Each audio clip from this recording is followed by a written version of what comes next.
This world, there's one man who refuses to follow the script. We have rules here, you know that. And if you don't follow the rules, then what are we? One man stands tall in the face of adversity. But it ain't about how hard you hit.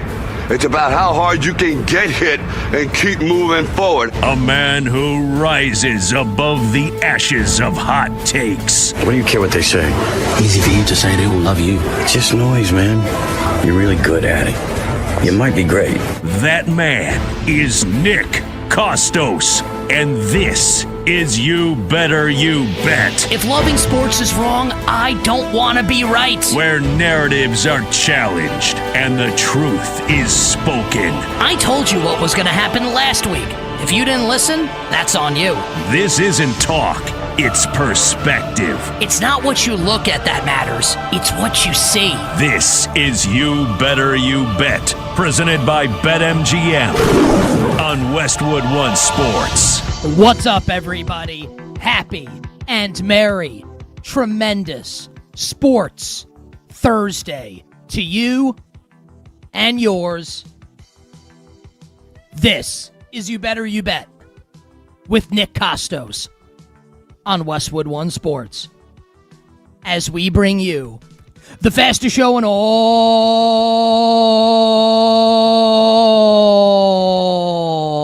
of sports. The show presented today and always by BetMGM. Make it legendary by downloading the BetMGM app and visiting BetMGM.com. And on this Thursday morning, the world of sports is buzzing. And we are going to get to all the big stories, including, in case like you've just woken up, you're not someone like me who's checking sports news, hashtag The Wire, social media, websites, obsessively, then perhaps this will be the first time you have heard anyone say this phrase. Jaden Daniels' lawyer has sent a cease and desist letter to LSU, where Daniels won the national championship, or won the Heisman Trophy, a couple years ago. It is a crazy story, and I have a really strong opinion on it that I believe will differ from what a lot of people are saying. We will get to Jaden Daniels coming up next hour on the show. I will also, as a public service to all of you, and also because I love it, and I would be doing this if this were not my job, I have compiled a list of players to watch week one of the NFL preseason for all of our fantasy leagues. Oh yeah, at least one player from every game week one of the preseason that you need to be aware of as your fantasy football drafts approach. I will reveal those to you this hour here on You Better You Bet, and I will tell all of you the team in Major League Baseball that needs to have your full attention. Do they yet? We'll find out later in the program. They definitely, absolutely need to.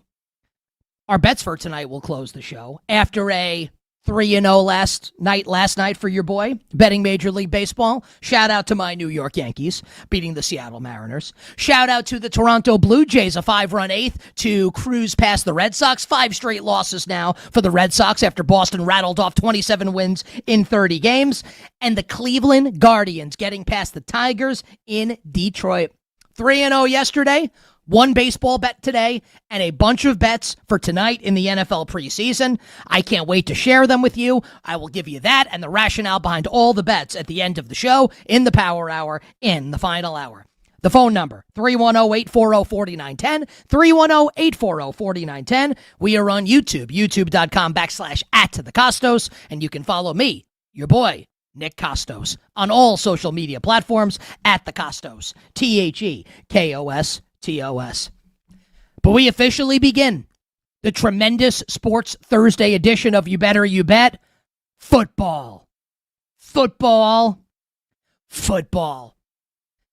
Yes, the Hall of Fame game was 1 week ago. 1 week ago today. And apparently, like a billion people watched the game because everybody loves football. But that is basically like a fake game. Not in totality. Carson Beck was fantastic for Arizona. Haynes King, our king, unfortunately hurt his hamstring. I'll tell you what, you want to talk about going out on your shield? Haynes King hurting his hamstring and the Hall of Fame game on the final play on a buzzer-beating touchdown. You can't script this stuff. Absolutely ridiculous. So the Hall of Fame game, 1 week old, but that's not really the start of the NFL season. I guess kind of is because it's football. But tonight really marks the start of the NFL season. Week 1 of the NFL preseason. We have 6 games tonight. 6 football games tonight.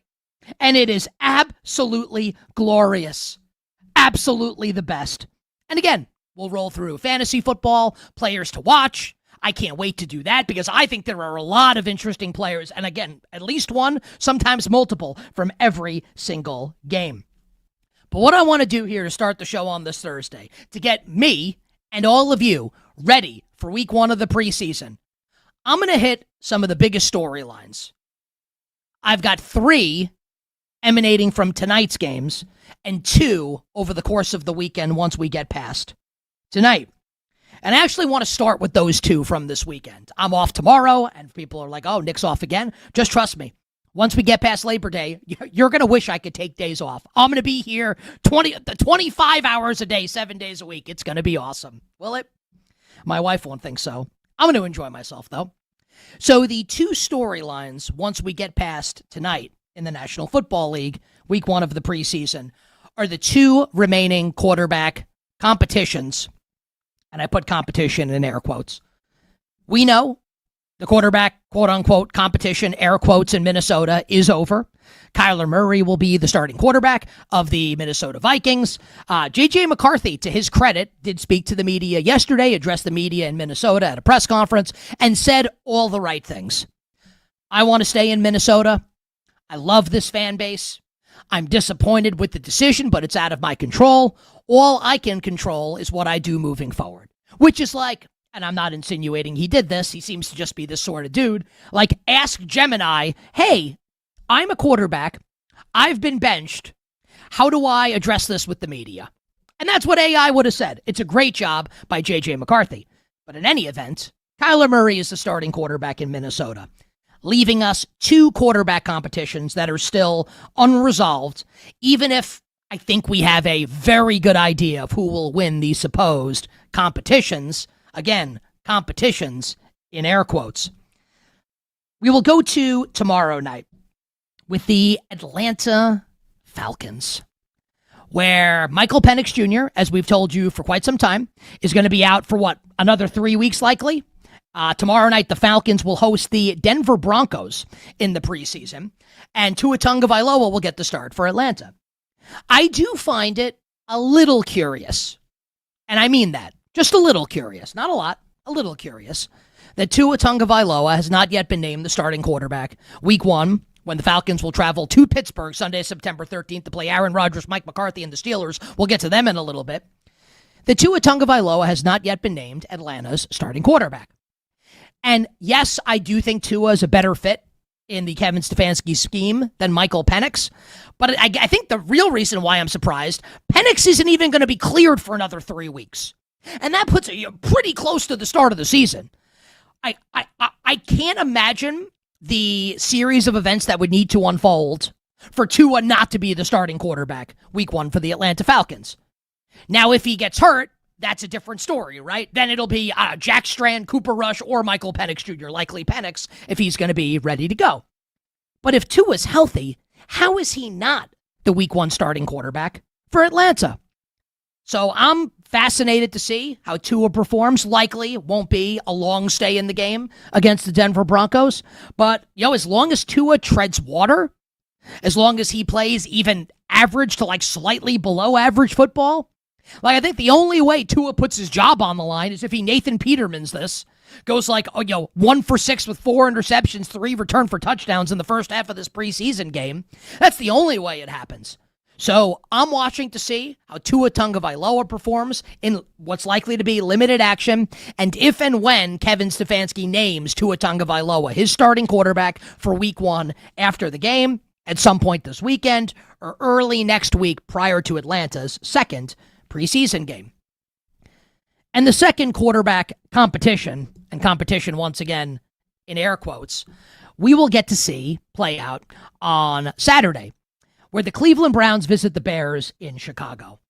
Yesterday, Browns head coach Todd Monken making it official that Deshaun Watson will start the first preseason game for Cleveland, so Watson will start against Chicago. Shedeur Sanders will start next week, week 2 of the preseason for the Browns. So Deshaun Watson gets the first crack. And this jives with everything that Mary Kay Cabot has said locally in Cleveland, what Ian Rappaport of ESPN and NFL Media recently said, and what I have been telling you for months now on this show. Not that I have or claim to have inside information, but I have common sense, and I've been following the NFL my entire life, so you kind of have a sense of what's going to happen. Deshaun Watson, barring injury or Nathan Peterman-style disaster, is going to be the Week 1 starting quarterback for the Cleveland Browns. It's going to happen. And to really punch that home, Watson could play poorly, right? He could be bad. And Shedeur Sanders could come in and light up the second string. And then Shedeur Sanders could play well next week. And Deshaun Watson could be average or below average. And I still think Deshaun Watson's going to get the first crack for the Cleveland Browns and the starting job. Everyone's been saying it for a long time. It lines up with the way Todd Monken has divvied up the reps in training camp, and it has played out in the way that Deshaun Watson will start the first preseason game. And barring a Deshaun Watson injury, I expect him to start Sunday, September 13th, Cleveland Browns on the road in Jacksonville against the Jaguars. So those are the two quarterback competitions still up in the air, even if I think we know deep down who's going to win those jobs. Tua in Atlanta, Deshaun Watson in Cleveland. And now that takes us to tonight's action. 6 games on the board. And I have 3 gigantic storylines that I'll be watching for, and I can't wait to see play out on the field tonight. And I just, this is very exciting. Just like, I'm being serious right now. Are you excited for this?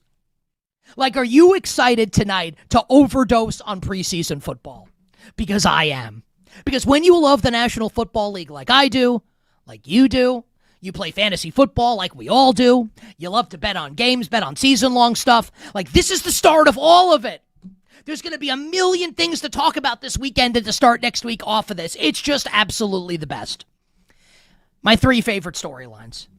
Number 1, tonight in this Raiders-Cardinals preseason game, we will get a quarterback duel that we have not seen since this past January. In the national championship game. Because while Kirk Cousins will start for the Las Vegas Raiders, while Jacoby Brissett will start for the Arizona Cardinals, both tonight and presumably both of them week 1 of the regular season, respectively, for Vegas and Arizona, we will see the 2 rookie quarterbacks in action.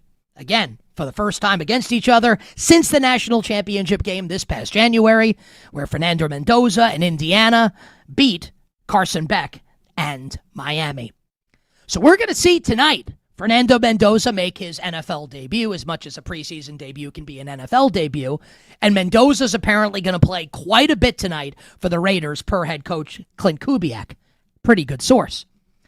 And look, last week in the Hall of Fame game, Carson Beck is playing against super vanilla defenses that aren't doing much. He also looked pretty good. So, look, both things can be true. We can say that the opposing defense in Carolina wasn't doing anything special, but also Carson Beck looked pretty good in the game. Had a couple nice deep throws in the game, including one to Jalen Brooks that I thought was awesome. Brooks almost got decapitated on the play, got up and started flexing. That was pretty cool last week in the Hall of Fame game. So, look. The Raiders and Cardinals have made it very clear. And Jacoby Brissett's going to start. There's almost no question about that. I do think there's a world that exists. I don't think it's likely, even if I think it should be what happens. There is a world that exists where Fernando Mendoza just blows the doors off this quarterback competition. And this is kind of like Russell Wilson his rookie year with Matt Flynn. Now, of course, Kirk Cousins is way better than Matt Flynn, but I do think that world exists. Where if Mendoza is just undeniable, that Mendoza could, I don't think it will happen, or that it's likely to happen, could be the Raiders' Week 1 starting quarterback. But even if he's not going to be, this is going to be great. Let's be real. These teams play in the West divisions respectively, right? Raiders in the AFC West, Cardinals in the NFC West.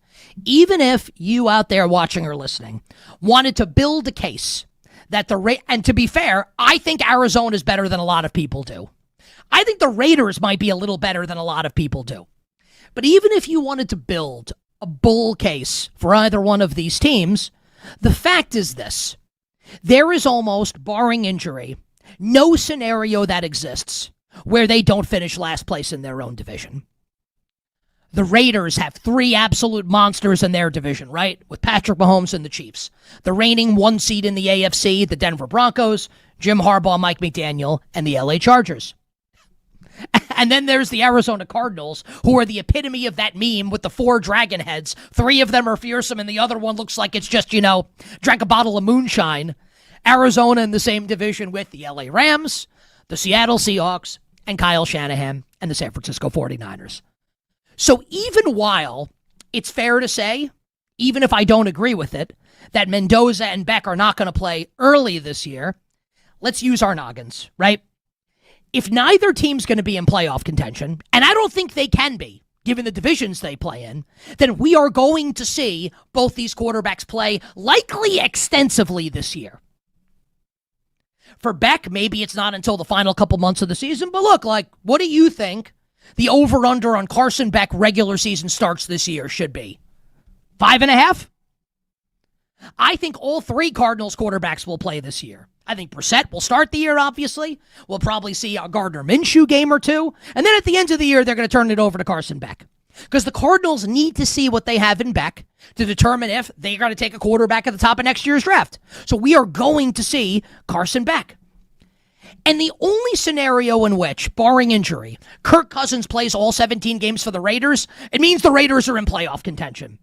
I don't see that happening. So we are going to see Fernando Mendoza this season, and it is my hope as a football fan that Mendoza starts more games than Kirk Cousins. I'm not interested in the Kirk Cousins Las Vegas Raiders experience. I am shocked by the number of Raiders fans that want Kirk Cousins to be the quarterback this year. Let Fernando Mendoza learn. I don't want him to play before he's ready. Everybody. He won the Heisman Trophy. He won the national championship. This is not some curtain-jerking jabroni 7th round pick, okay? The first overall pick in the draft. You are delaying the inevitable by not playing him. I can't wait for Fernando Mendoza to starting regular season games this year for the Las Vegas Raiders. And tonight, we're going to get a glimpse into how it's all going to look. Carson Beck shows up and shows out again tonight for Arizona. It's not going to mean he starts in week 1. That's not the case that I'm going to make. Jacoby Brissett's going to be the starter early in the season. But if Beck plays well again, we're going to start getting some confidence built. Maybe he'll play more next week in the preseason. And hell, maybe it expedites his insertion ultimately into the starting lineup for Arizona, which is pretty fun to think about because we know what Jacoby Brissett is.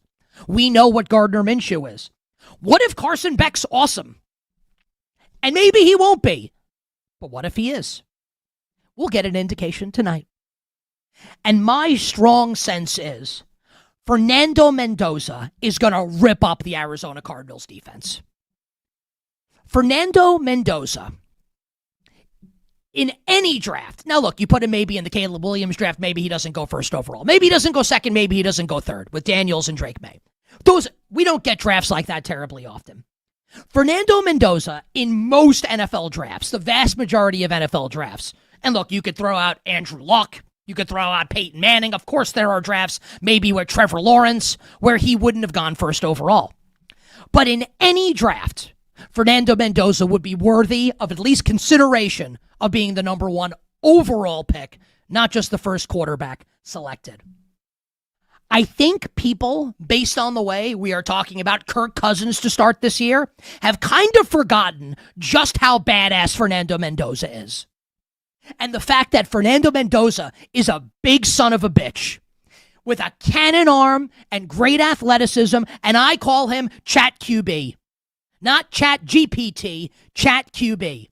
The guy who always says the right thing, always does the right thing, always goes out of his way to credit his teammates. He gets it, and he is going to rule. And because of him And because of Clint Kubiak, I have a lot of optimism about the future for the Las Vegas Raiders.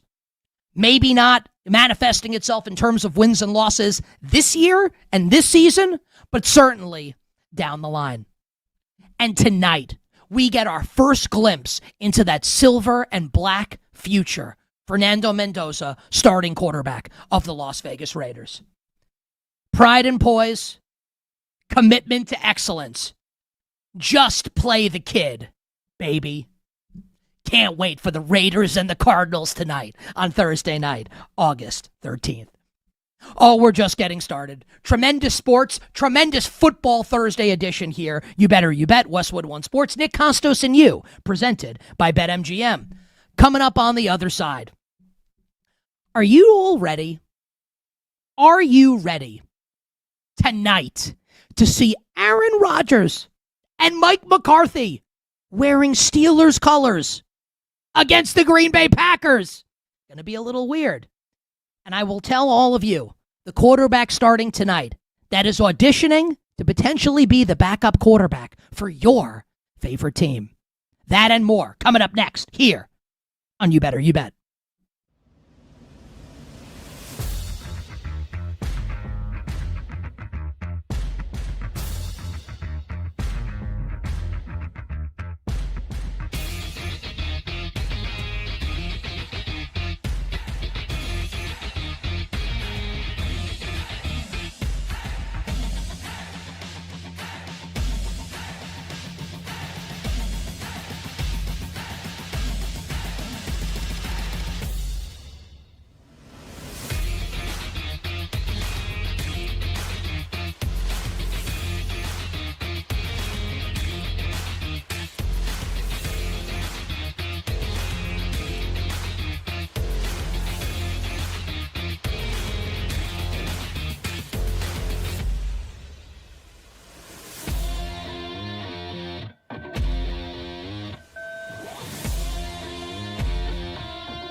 Yeah, I haven't really had them yet, so I think this afternoon we're going to figure that out. Oh, it's preseason. It's not real football. So if I do, great. If not, great. Now, back to You Better You Bet with Nick Kostos, presented by BetMGM on Westwood One Sports.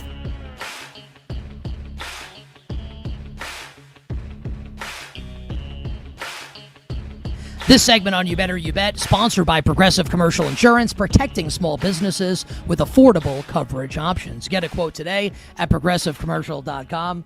Oh, that's Eminem Till I Collapse. Great song that Laura uses coming back from break. That is the voice of Pittsburgh Steelers quarterback Aaron Rodgers. Preseason, not real football. And of all the things that Aaron Rodgers has said publicly this decade, that's the one that bothers me the most. It's still real to me, damn it. I can't wait for these games tonight. Now, before we get into the two other huge storylines that I'm watching for tonight in the NFL preseason, I do have to make a confession to everybody. I spent the entirety of the last break, so the 5 minutes that we were in commercial, and a good portion of the hour that preceded this one when we came on the air on this Thursday on You Better You Bet, watching clips from Game 5 of the NBA Finals with the Knicks and Spurs. Because today marks 2 months since the Knicks won the NBA championship. And every time I watch these clips, it fills me with undescribable joy. I still kind of can't believe that it all happened. I just wanted to share that with all of you as a sports fan. And even if you hate the Knicks, if you're a Spurs fan, I get it.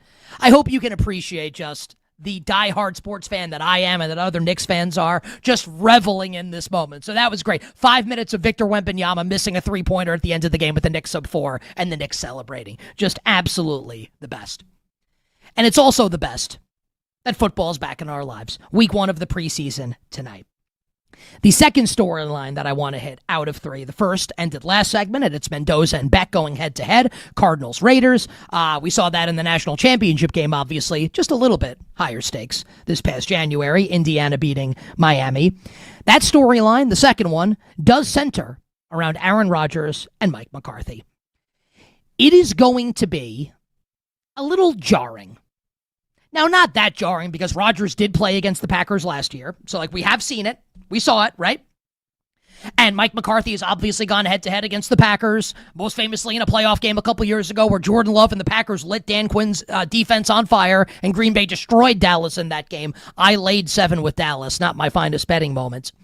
But we are going to see tonight Aaron Rodgers and Mike McCarthy wearing Steelers colors going up against their former teams, and in McCarthy's case, in both cases, right? Former teams, but the team that they're best known for.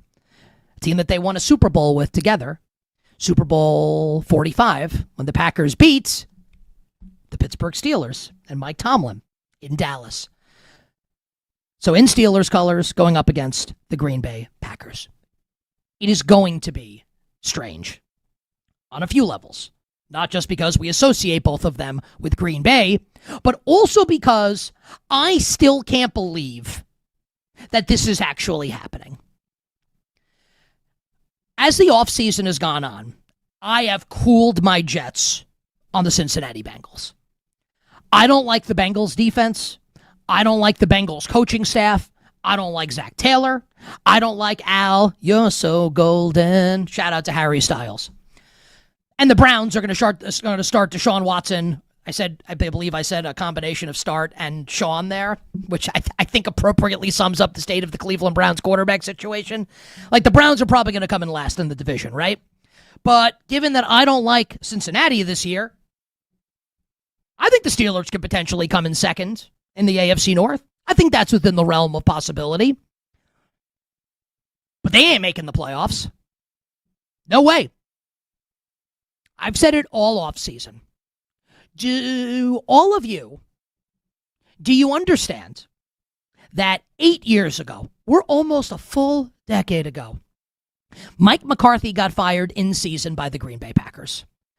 Now, The point of this is not that Mike McCarthy sucks. He doesn't. He's won 1 billion regular season games and won a Super Bowl. The point is not that he sucks. The point is not that Aaron Rodgers sucks, one of the greatest quarterbacks of all time. The point is that 8 years ago, not just Green Bay, not just the Packers brass, no, not just Packers fans, all of us collectively, as sports fans and people in the sports media, all collectively decided that it had run its course. That the Rodgers-Mike McCarthy partnership in Green Bay had run its course. Enough was enough, and it was time for a change. The Packers needed to try something different. We all agreed on that, right? Like 100, there was not one person that was saying, you know what? We need another season of this. Nobody was saying that. Nobody. You bet on this Thursday, Nick Kostos and you, Westwood One Sports. And here we are, 8 years later, and Aaron Rodgers is 42. And we're just running it back 8 years later. Not 8 months later. 8 years later. Aaron Rodgers and Mike McCarthy. In the year of our Lord, 2026. Really? Really? Like, this is going to bring Pittsburgh a Super Bowl championship? Like, this is, like, the right thing for the Pittsburgh Steelers to be doing this year? And I've said it a lot over the course of this offseason, but I'll say it again right now. Here's my question for all of you. Let's say you're out there watching or listening and you're thinking, Nick, you're wrong. They can absolutely win this year. Okay, here's my question. Aaron Rodgers has said, right, this is his final year. He's done after this year. He is on record saying this is his final season. Do you think the Pittsburgh Steelers can win the Super Bowl this year with Aaron Rodgers? Can they? I'm not saying, can they be a wild card team? Can they win the AFC North? Can they win a playoff game? Could they play on championship? No, that's not. The question is, can they lift the Lombardi Trophy? Like they did McCarthy and Rodgers in February 2011, in February 2027. Can they win the Super Bowl? I believe the answer to that question is absolutely, in my best Dr. Evil voice.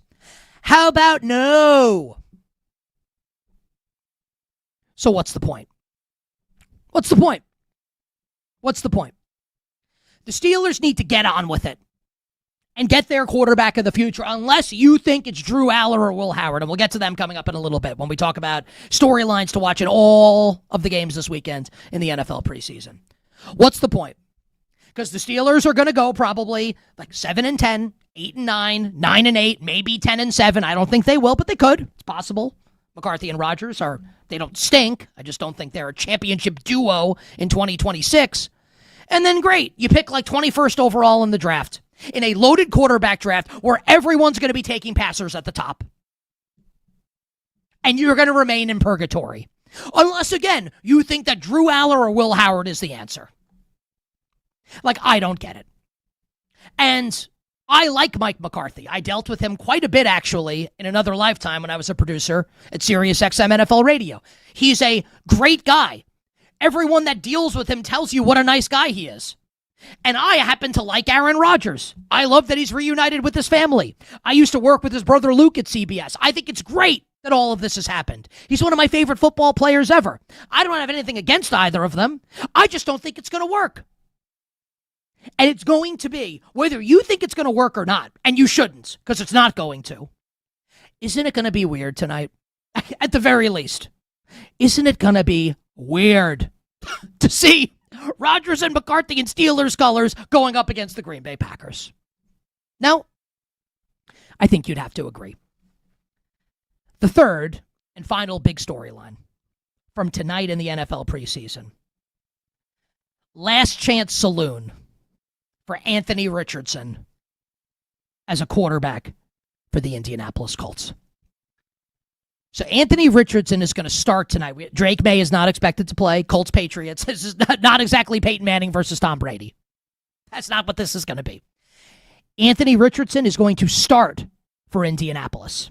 Riley Leonard will play, obviously, behind him, and we're not going to see Daniel Jones, presumably, until week 1 of the NFL season when the Colts host the Baltimore Ravens. So in case you are unaware of like the Anthony Richardson saga, Richardson, by all accounts right now, is going to be QB3 on Indianapolis this year if he's on the roster. So if I'm saying that, your follow-up question should be, then why is Richardson starting? The answer is the Colts would like to trade him. So they are going to showcase Anthony Richardson tonight for a trade. Richardson publicly requested a trade earlier this offseason, and whether it was the Colts saying, hey, we're not going to do that at this time, or more likely, no one wanted to trade for him, he's still a member of the Indianapolis Colts. ESPN and NFL media insider Ian Rappaport said last week a couple really damning things about Richardson. And honestly, like, I feel bad for him. The 4th overall pick of the 2023 NFL draft, Anthony Richardson. Number one is that he believes that Richardson has played his final regular season down as a Colt. And the other, because if you remember last year, why the Phillip Rivers and Riley Leonard and all that mess in Indianapolis, because Anthony Richardson was dealing with a resistance band prior to a game where he was going to be the backup quarterback. I'm not saying this to poke fun. It's horrible that this happened. And the resistance band snapped back and like broke his orbital bone. And Ian Rappaport is saying that like his eyesight could be compromised. And that he's having trouble taking shotgun snaps. And there are legitimate questions, and I don't know how like well-founded they're going to be when the game starts, but there are legitimate questions being asked by legitimate reporters with credibility as to whether or not Anthony Richardson has the requisite eyesight needed to play quarterback in the National Football League. I'm not making that up. You can Google it, ask AI, phone a friend, I don't care. It's happening. So a couple things are on the line tonight for Anthony Richardson. First, maybe his NFL career. Because what happens if, like, all of us collectively say, this dude's got vision issues. Like, it's a thing that is possible that we might say tonight. It's possible. And the other is, can he play halfway decently? Because if the eyesight is not going to be that big of a problem, and he's seeing the field, right? And let's say he plays well, and he's got titanic upside, massive upside. That's why he was the 4th pick of the draft. Now, running the football, cannon on his arm, obviously questions about accuracy, questions about leadership, tapped out of a game. Let's say he shows you something tonight. He looks pretty decent. You're telling me that there are teams in the NFL that wouldn't want to trade for this guy to be a high upside backup quarterback? Put them in the quarterback room? Much like, like a man or a woman thinks they could fix their partner, a broken human to be in a relationship. You don't think that there are NFL coaches, offensive gurus that look at Anthony Richardson, who is a ball of clay to be certain and needs to be molded, but this ain't the ball of clay that you buy at Dollar Tree. No, this is a ball of clay you buy at Prada. That's the upside here. This is like his NFL future. This is not hyperbole. His NFL future could be on the line tonight. Both as a Colt, to play for one of the other 31 teams, or just play, period. Like, continue his NFL career. That's what's on the line tonight. And lest we forget, last year, week 1 of the preseason, was the beginning of the end for Anthony Richardson in Indianapolis, where Daniel Jones starts against the Baltimore Ravens, who coincidentally the Colts will play week 1 of the regular season this year. Anthony Richardson comes in and immediately shows no presence in the pocket, no feel for the rush, and gets obliterated and gets hurt by David Ojabo. Just like standing there. Ojabo's just screaming towards him, and Richardson's just like, I'm just chilling here. Like he just like ripped the bong. Just like standing there. No idea that this guy's about to just flatten him. And here's David Ojabo. And that's the beginning of the end. Because at that point, we all knew, we talked about it here on You Better You Bet, like Daniel Jones is going to be the starting quarterback of this team. So a ton on the line tonight for Anthony Richardson. And my hope is for the young man is that he plays well. His eyesight looks good. Because there are absolutely teams. Like, look at Detroit, for instance. And I'm not saying Detroit would do this, but just how thin these margins can be, right? Teddy Bridgewater is expected to be Jared Goff's backup. He retires. Now Josh Dobbs comes off the street. Now I like Josh Dobbs. And if you ask me, you need to win one game, Josh Dobbs or Anthony Richardson, I'm taking Josh Dobbs, which is a sad commentary on Richardson, but it's true. But that's just one example. You don't think there are teams that could use a high upside quarterback in their quarterback room, assuming he can see, the leadership stuff is okay, and he plays decently tonight? A lot on the line tonight for Anthony Richardson in this Colts-Patriots game. Are you excited? I am. On the other side, we're going to start rolling through. There's no way I'm finishing it this hour. It's not possible because I have a lot to say. So we'll continue it into next hour. We're going to hit, here on You Better You Bet, every single preseason game to be played this weekend, all 16. And I'm going to give you guys at least one player from every game that you need to be watching for from a fantasy perspective. It could be a rookie receiver, running back, quarterback, top, whatever it is. There are players, there are names that you need to be watching for if you want to have an edge over all the people you're going to be drafting against. And even if you don't play fantasy football, this is great for prop bets. This is going to be great information for you if you are just a football fan and you want to know what's going on all 32 teams. So that's coming up next here on a Thursday on Westwood One Sports.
Now, back to You Better You Bet with Nick Kostos, presented by BetMGM on Westwood One Sports.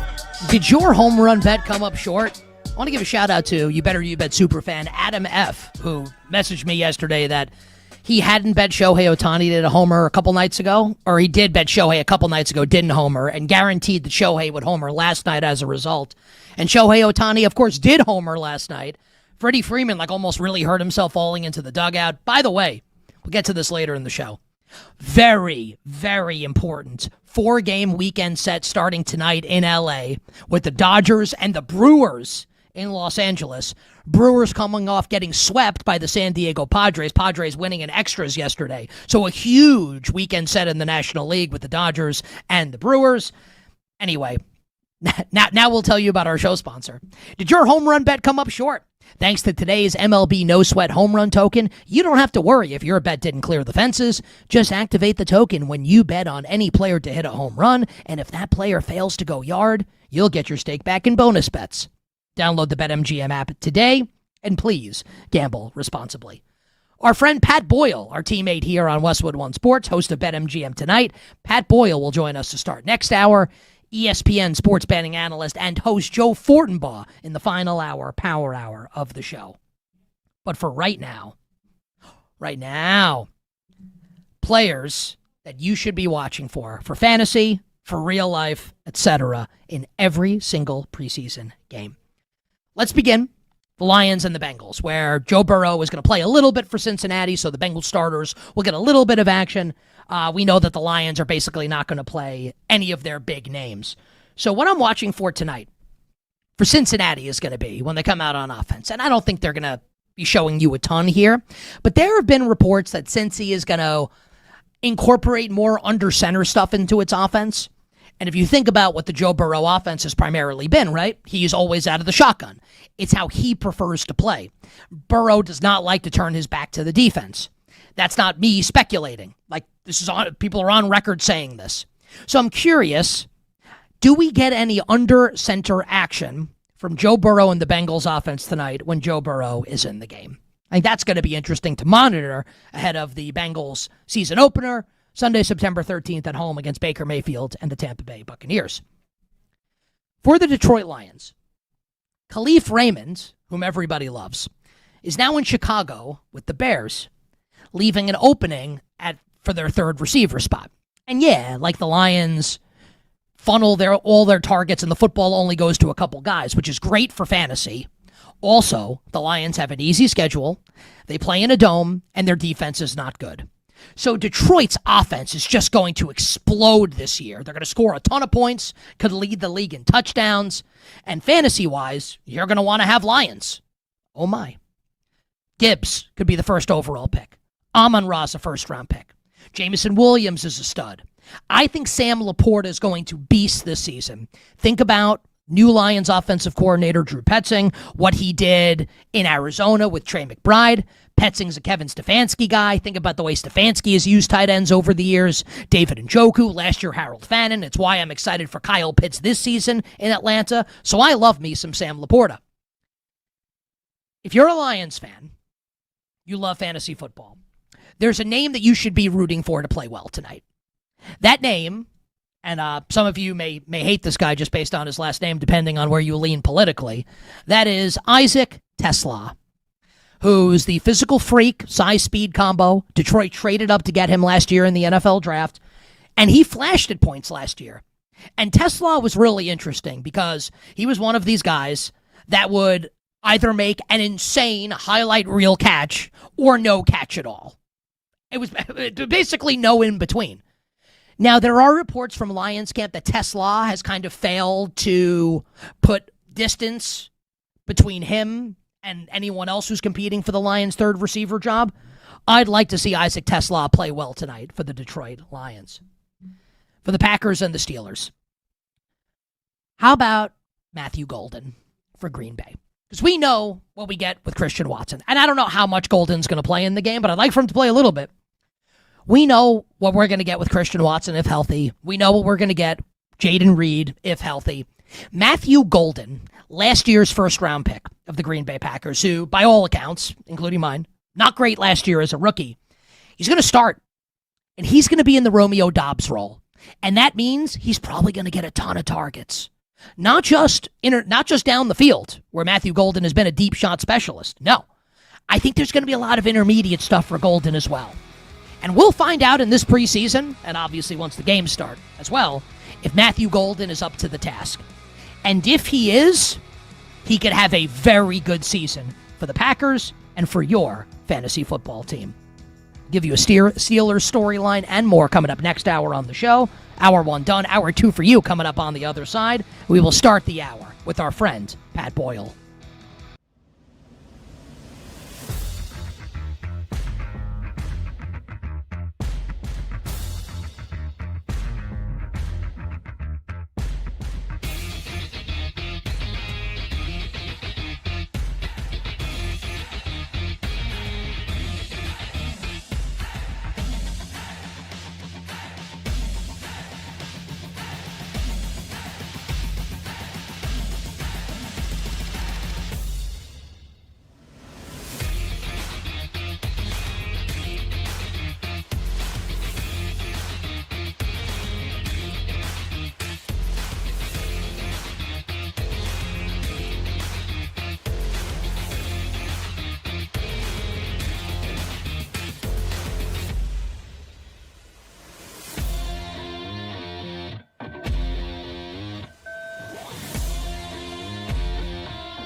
the business are on You Better You Bet with Nick Kostos.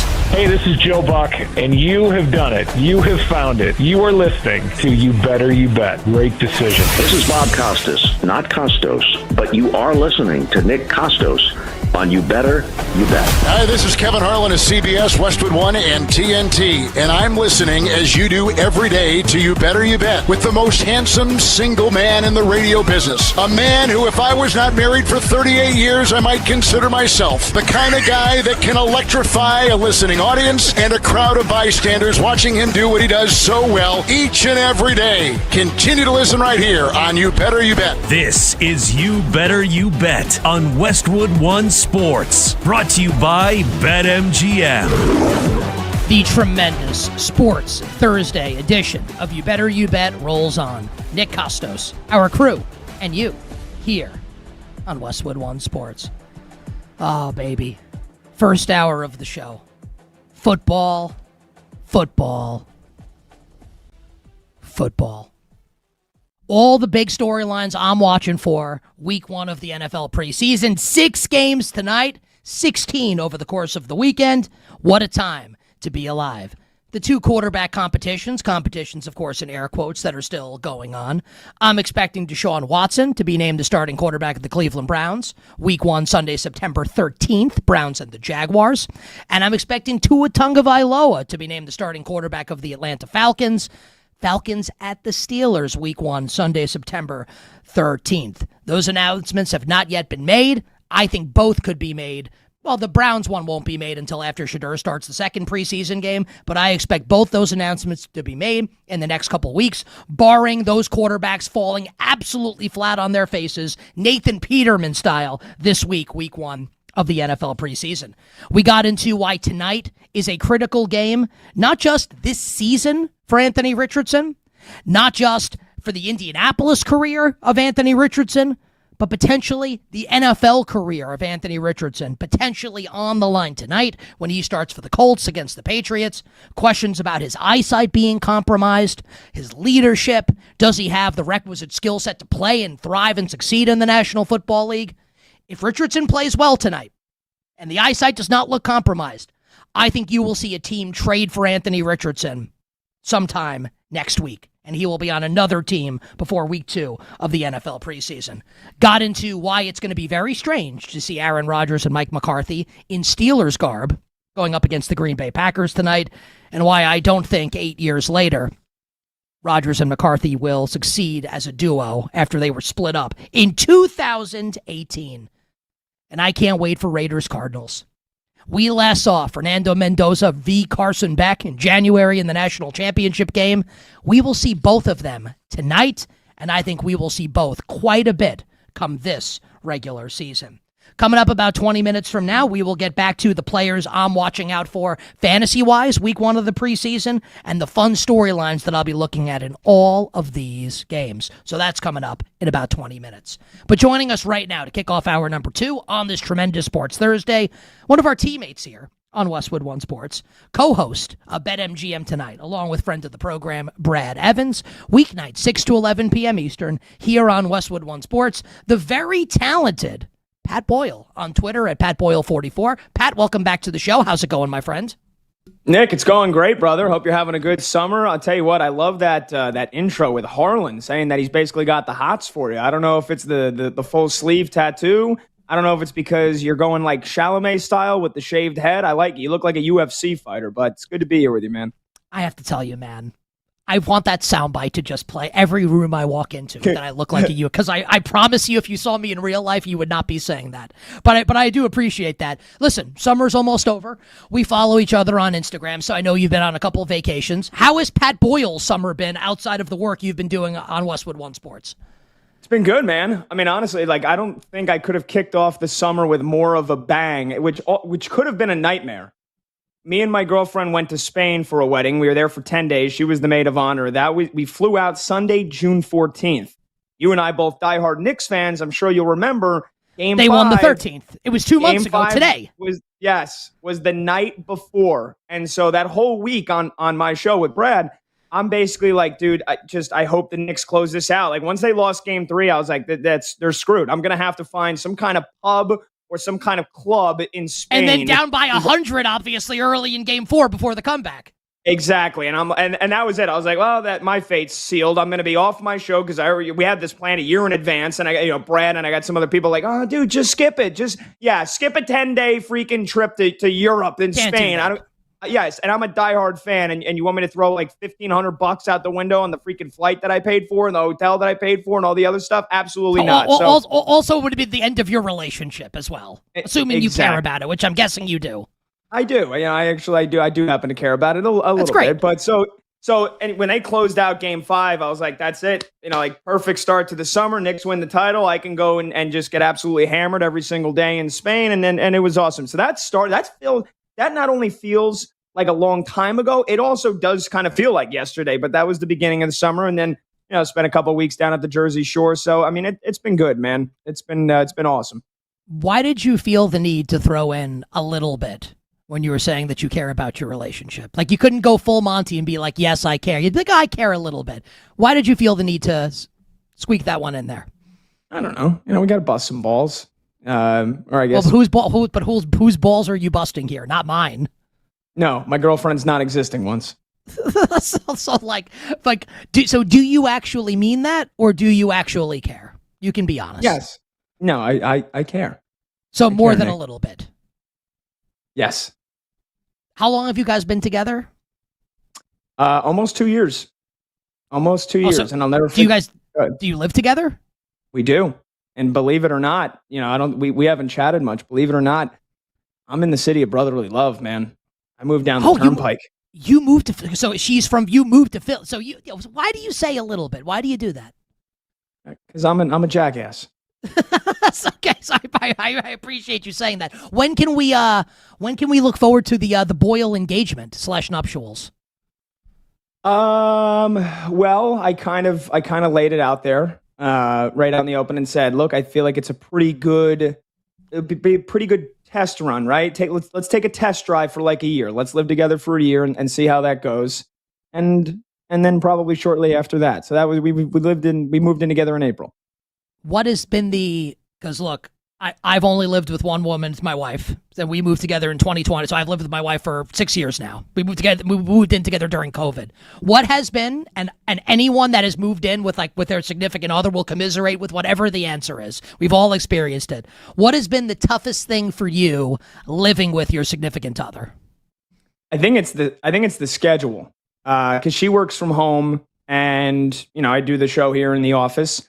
And she is a gem. She is amazing. We share this office. We got a 2-bed condo. And that's part of the reason why, by the way, I reluctantly agreed to move down the Turnpike is because we've got 3 stories and it is basically half the price of what I would have paid for. I always see that meme of like the little Harry Potter closet, like an apartment in Manhattan or Brooklyn, which I'm sure you know very well. It's you and Dudley Dursley, yeah. Exactly. So the fact that it's so much cheaper for real estate down here, renting, buying, whatever, was part of the reason why. But yeah, I think it's just the schedule. She works from home. And so when I get done with my show at 11 o'clock, she's ready for bed. And I just got done all the adrenaline flowing for doing 5 hours, the last 2 hours by myself. And I'm ready to like basically tell her about the show. And she's like, I'm ready for bed. Like, yeah, get used to that. She's never gonna care about your work even 1/100th of the degree that you do. Get used to that. Yeah, so that's probably been the toughest thing. But how tough it's not even been that tough. So I mean, look, fingers crossed, man. We're a third of the way there to a year. It's been pretty damn good. And, can I give you an honest assessment of this? I'm being serious when I say this. There's nothing behind this. Go ahead. The fact that has been the biggest issue for you is like says great things about the state of your relationship. Because I'll give you mine, for instance, right? I am not a dirty person, but I can be a little messy. So like when I lived in Stamford, when I started dating my wife before we moved in together, I had what she called the corner of papers, where I would just like get mail and just like, it was like this huge corner of just like mail. She is, and I have been domesticated over the years, so like I don't do that anymore. That was pretty tough for me, where it's like, we need to vacuum every single day instead of like every other day or every 3 days or once a week. The fact that you've got none of that, I think speaks very well to the future of this relationship you've got going here.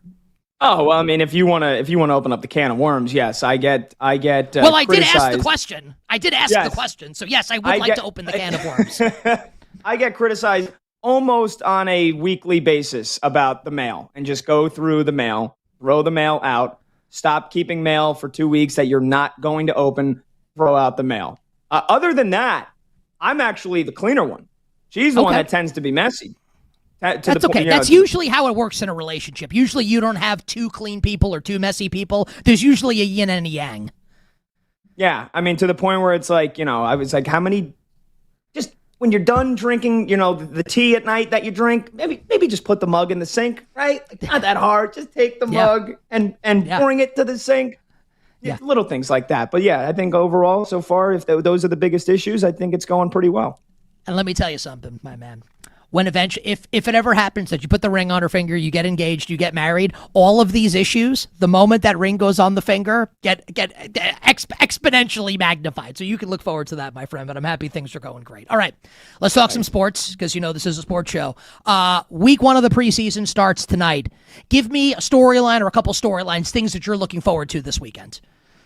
Oh, yeah, big time. I mean, you mentioned Mendoza. Obviously, we're going to see him play probably the entire first half, and so I've been of the mindset since they drafted him in April, that the Raiders should start Kirk Cousins to begin the season. I want Fernando Mendoza to have just a couple I'm not talking about 8 games. I'm not talking about 10 games. I mean, I've seen some people think, Kirk Cousins is actually going to play so well that Mendoza's not even going to play this entire year. That's nonsense. That's a disaster if that ends up happening. 4 to 5 games, and people, what you want to throw him in there against one of the great defense? Who cares? I mean, he's playing in the AFC West, so honestly, he's going to have to get used to playing Jim Harbaugh's defense and the Broncos defense and Patrick Mahomes and the Chiefs if he's going to be successful. So that's what I hate about you got to give him a soft spot. No, but 4 or 5 games, I want Mendoza to go through the process, to go through every single week, and I know it's not like they don't do this in college, but it's all magnified, and it's all on a greater degree with 100 more plays and the 2 plays in the huddle and everything that it takes to be a successful NFL quarterback. I want Mendoza to learn from a pro's pro, from a guy that is so detail-oriented in Kirk Cousins. So he's going to have to get thrown in the fire one time or another, but by week 5, if he's gone through and he's learned from Kirk and he's shadowing Kirk what it looks like after every drive, going through the tablet, going through the plays, seeing what you screwed up and learning during the game, I think that's just going to make him that much better when he does step in. So again, I want Kirk Cousins to start for a couple of weeks, but I do believe that Fernando Mendoza is going to be great, and I'm excited to watch him in his first unofficial action tonight. So that's a big one. I think the other one is it's probably the quarterback cut battle between the Steelers, right? Because Nick, I think you would agree with me. Neither Will Howard and Drew Aller both can't be on the official 53-man roster. Now, one might make it to the practice squad, but I think they would have to waive one of them, right? They're not keeping both these guys. So what you're saying is, and to be clear, this is not me disagreeing, although I think you could maybe make a case that if both are really good, then maybe they would just cut Mason Rudolph. But what you're saying is they would keep Mason Rudolph as the veteran backup quarterback and then choose the youngster with the upside for Mike McCarthy to develop, either Drew Aller or Will Howard. Yes, I think it's going to be Drew Aller. And I think Will Howard is going to end up finding himself getting waived and picked up by another team. Or if nobody wants him, which, I don't know why you wouldn't. The guy didn't even play last year, and he won a national championship 2 years ago with Ohio State. He's going to end up being on the short end of the stick. Mike McCarthy did not draft him. I think Mike McCarthy obviously wanted Drew Aller and said, all right, give me this kid that was supposed to be a big-time guy at Penn State and then got injured and fizzled out before that. Give me this kid. I will develop him. He could be our next plan. But, look, it's a good problem to have, I guess, for Pittsburgh in terms of your succession plan. Hopefully, either one of them is the quarterback in 2027, because as much as Steelers fans think Mason Rudolph is a better quarterback than Aaron Rodgers, which is absolutely insane, one of these guys between Aller and Will Howard should be in the running to be the quarterback next year. I think it's Drew Aller. I want to see him play tonight. Hopefully, he gets a lot of reps. The Rudolph-Rodgers thing is funny because I think they're on the same side politically, so you don't even have a political divide there, potentially, with fans in Pittsburgh with Aaron Rodgers and Mason Rudolph. I saw on your socials, at PatBoyle44 on Twitter, you had an interesting take on Carson Beck, who's going to play tonight, obviously, in that Cardinals-Raiders game against Fernando Mendoza, and when you might expect Carson Beck to be the starting quarterback this year, Pat, in Arizona. Yeah, I think, look, it wouldn't stun me. Again, same thing with kind of Fernando Mendoza, week 5, week 6, because let's be real, Nick, I love the weapons that Arizona has. I'm a Notre Dame guy. You know I love Jeremiah Love. Trey McBride, number one tight end in football. Michael Wilson turned into a really solid wide receiver, too, under once Jacoby Brissett got in there and started throwing the football. And I got a lot of hope for Marvin Harrison Jr. The defense has got awful. They made zero improvements in the offseason. The defense is going to be absolutely and utterly atrocious. So and playing in the NFC West, I think the Cardinals are looking at a 2 or a 3-win season, despite how much I like their offense. What are we doing? They give Jacoby Brissett an extra $10 million. I mean, what are we doing? Right? What are we doing with Jacoby Brissett? Right? So if they're 1-4 at best, 0-5, 0-6, you got to see what Carson Beck's got to give you, because you're going to be picking in the top 3, if not the number 1 overall pick again next year with a loaded quarterback class. You're not going to take a quarterback because, hey, we got Carson Beck, guys. We took him in the 3rd round. No, Carson Beck should play as many games as possible this year. And if he's good, great. Problem solved. And you can go and actually take somebody on the defense with the top 5 pick next year and be a much better improved unit, not be a doormat of the NFC West. But if Carson Beck is mid or he stinks, you got to go and get yourself another quarterback. So the clock is ticking here. I don't think anybody expects Arizona to be good. And again, new head coach in Mike LaFleur, I think he drafted Carson Beck and said, let me see what I can do with the kid. But if he stinks, we're going to go and take another quarterback with the 1st overall pick. So I want to see as much Carson Beck as possible. You better you bet on this Thursday. Nick Kostos and you, Westwood One Sports. Our guest, our Westwood One Sports teammate, host of BetMGM Tonight, our good buddy Pat Boyle on Twitter at PatBoyle44. Let's do one baseball note and then maybe a little college football to wrap. I can't wait, Pat, for this Dodgers-Brewers series that starts tonight in Los Angeles. Feels like a pretty high-leverage series as far as the National League playoffs are going to go. And look, they're both going to be playoff teams, but is one of them going to be the 3 seed? And maybe have to play like the Phillies or the Padres in that wild card series. So your answer could be Dodgers-Brewers. It could be something else, but a storyline that you are into and watching right now in Major League Baseball. Well, I'll give you a prediction rather than a storyline. I think, Dodgers, and I love Pat Murphy, and I told my guy Brandon Combs, the producer of our program, like, hey, man, get ready for the Brewers winning the NL Central again this year, because Pat Murphy's the best manager in all of baseball. That being said, and for all the Chicago fans out there, I don't think the Brewers or the Dodgers are going to the World Series. I think it's going to be the Cubbies. And Nick, I think the New York Yankees are going to be playing them in the World Series. And I think you get a Cubs-Yankees World Series. I think the Cubbies, the fact that they have been so damn good, and Pete Crow Armstrong right now is the MVP. And I'm not counting out Shohei. That's probably the storyline I'm looking for most. Who wins the NL MVP? It's going to be awesome. It's every single night coming down the stretch here. Ohtani hit a 2-run bomb last night. I want to see him pitch. And I think if he does pitch and he pitches great in like 3 or 4 starts, that's going to give him the MVP. But PCA has been phenomenal, and I think the fact that the Cubs have basically been operating with a AAA starting rotation for half the year, and they're this good, oh my gosh, if they just get a couple arms healthy, their lineup is incredible. I think the Cubbies get to the World Series, and the Yankees getting whole and healthy, Nick. Give us Judge back. Give us Stanton's running the bases. Giancarlo Stanton is running the bases, Nick. We are close, and Bellinger is close too. Add on top of that Rodon and Schmidt. Yankees are going to be freaking dangerous in October, and the AL still stinks. Red Sox, come on with the freaking Red Sox. Get lost. In the Astros, Yankees, Cubs, World Series. See, I think you may be downplaying the Red Sox a little bit, even though they've lost 3 straight now to the Blue Jays after the run that they were on. I will say this, and I'm going to talk about them later. I don't know if I want to go as far as you did with the Cubs winning the National League, but their lineup is absolutely mashing. The pitching's going to get healthier. Jed Hoyer traded for a couple pitchers at the deadline. Gausman's going tonight. Alex Bregman, 3 homers last night. They won 8 of 10. And don't look now, with the Brewers getting swept by the Padres, Milwaukee 4-game set in LA this weekend against the Dodgers. The Cubs just 3 games out of first place in the National League Central. I was not going to ask you about anything college football related until you mentioned I had forgotten that you're a big Notre Dame fan. One of the favorites to win the national championship, C.J. Carr, basically the co-Heisman favorite along with Arch Manning. C.J. Carr could be the number 1 pick in next year's NFL draft if the season goes well for Notre Dame. What about your expectations for the Irish this season? Whew. I mean, they're sky high. They are sky high, man. And look, the schedule is pretty damn comfortable. I was actually debating trying to go to that game at Lambeau against Wisconsin in a couple of weeks, but it's not going to end up working out. But, I mean, the schedule, for all the Notre Dame haters out there, oh, Notre Dame doesn't play anybody. They've got a pretty decent schedule. It's not ridiculous. They're not in the SEC. They're not in the Big Ten. But they end up scheduling a bunch of top 25 teams, 3 or 4 of them every single year. And yeah, just let's not lose to like Rice in like week 2. Like, let's not do that again. Let's not lose to Marshall or Northern Illinois. And let's just go undefeated like Notre Dame should, because their defense is absolutely stacked. Their offensive line is once again one of the best in the country. And yes, I am very excited for CJ Carr. Marcus Freeman, I used to want to run him out of town. And then they go to that stunning trip to the national title game 2 years ago. I love Marcus Freeman. I think he's the guy. I want him to stay at Notre Dame as long as possible, because I think he could end up coaching in the NFL if the right team comes along. Expectations for the Irish, sky high. They better be in the Final Four of the college football playoff. And yeah, I think the goal is the national championship, without a doubt.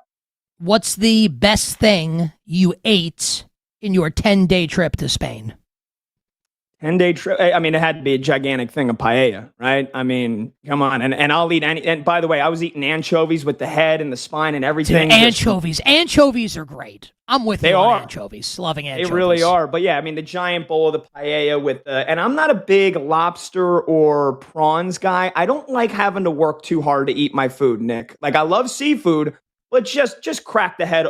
You know, I had the one guy sitting next to me. You know, like I said, my girlfriend was the maid of honor, so her best friend's dad, they'd been living in Spain for a couple of years growing up. That's why they did it there. Oh, okay. He goes, That's yeah, cool. you know, you can just, he's like, you can rip the head off and just suck the brains right out. I'm like, oh. Yeah, it's pretty savage. It is pretty savage. Yes. I was like, I don't get skeeved out by a lot. Even that's a little bit much for me. Just like take the stuff, just put the prawns and the lobster meat like in the paella for me. But like the mussels, the clams, you know, everything else, you get a nice little saffron rice, a little spice in there, a little Spanish spice. That was, I mean, and they make the big, like the classic paella, they make it for like 10 people. So it is a gigantic pot of it. And it was phenomenal. So how many countries in Europe have you been to? I haven't been to many, so this isn't like a gotcha question. Spain, Germany, Ireland. And I mean, if we're I'm not going to count layover flights, because then you could tack on like 4 or 5 more countries that I've actually spent days in. Spain, Ireland, Italy, Germany. 4. Where would you rank Spain of those 4? Probably, that's a good one. Either second or third. Okay. Italy was number 1 because I went to the Amalfi Coast. I mean, how can you freaking beat that, Nick? I went there for my honeymoon. It was pretty awesome, yeah. Yeah, Ireland is a guy named Pat Boyle, and I went when I was 13, so I feel like I'm leaning on the nostalgia of the trip more than anything. But that was phenomenal. But in terms of the food in Spain was good. Honestly, I wasn't blown away. I got to be honest. You can't beat the food in Italy, and you can't beat the weather and the culture and everything. So I'll put Spain probably number 3, maybe number 2, but Italy's number 1. Well, if I can be candid here, you're Irish, so I don't know if we should really be counting your food opinion. But I love your sports opinions, and I love having you on the show, and love being your teammate on Westwood One Sports. Yes, well, you know what? Like, my wife's got that combo also, so I can't hate on the Italian-Irish. Pat, great job. Westwood One Sports, BetMGM tonight, weeknight 6 to 11 p.m. Eastern, on Twitter at PatBoyle44. Be good, buddy, and we'll catch up soon. Always a pleasure, Nick. Thanks, man. The very talented Pat Boyle joining us here on You Better You Bet. Pat stole my thunder a little bit, because the next game we're going to get into in my Week 1 preseason breakdown, the Steelers and the Packers. And we got to Matthew Golden to close the hour. We need to talk about these Pittsburgh Steelers backup quarterbacks behind Aaron Rodgers. We will do that and more coming up next.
Rodgers looks at Metcalf, slants, touchdown,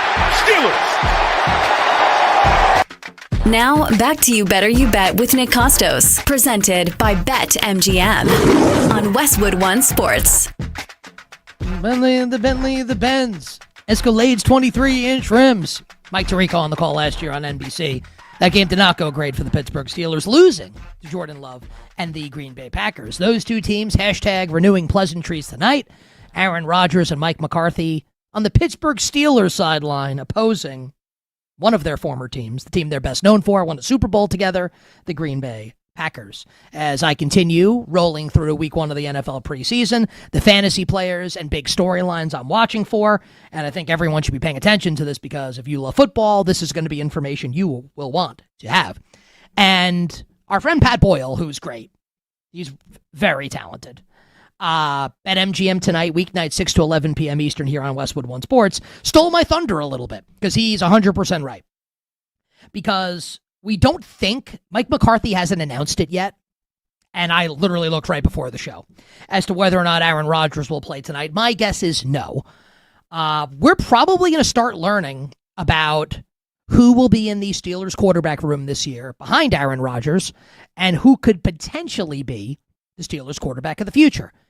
Now, I know that I said last hour, and I didn't say it like this, but I'll say it like this now, that the Steelers quarterback of the future, in my opinion, is extremely likely to not currently be on the roster. But there is a world that you can create where Drew Aller becomes a stud and Mike McCarthy develops and brings him along. A world where Will Howard is developed into a very good NFL quarterback. It can happen. I don't think it will, but it could. I don't think Mason Rudolph will ever be a great NFL quarterback, but look, he's a guy that'll be a backup and will be on a roster until he chooses to retire. So who starts to separate? Is Pat right that one of Aller or Howard will not be on the 53-man roster? What happens if both look really good? They should cut Mason Rudolph if that's the case. Because look, there's a great Tom Moore quote. I believe Tom Moore is still alive, the longtime offensive coordinator of the Peyton Manning Indianapolis Colts, who was once asked at a training camp practice why I believe the backup at the time was Jim Sorgi, Wisconsin legend. Why is Jim Sorgi not getting any reps? And Tom Moore's answer was, because if 18's not out there, we're effed, and we don't practice effed, which is a great line. My point being, if Aaron Rodgers, I don't think they can win with Rodgers anyway, but if Rodgers isn't playing, you really can't win. So what's even the point of Mason Rudolph? To tread water to go 7-10? So look, if Aller and Howard both look good, maybe Mason Rudolph is sent packing. And those are the two quarterbacks, and we'll figure out the backup from there. But if you're a Steelers fan, this is something you need to be paying close attention to. How does Aller look? How does Will Howard look over the course of this preseason? Moving on. The Indianapolis Colts and the New England Patriots.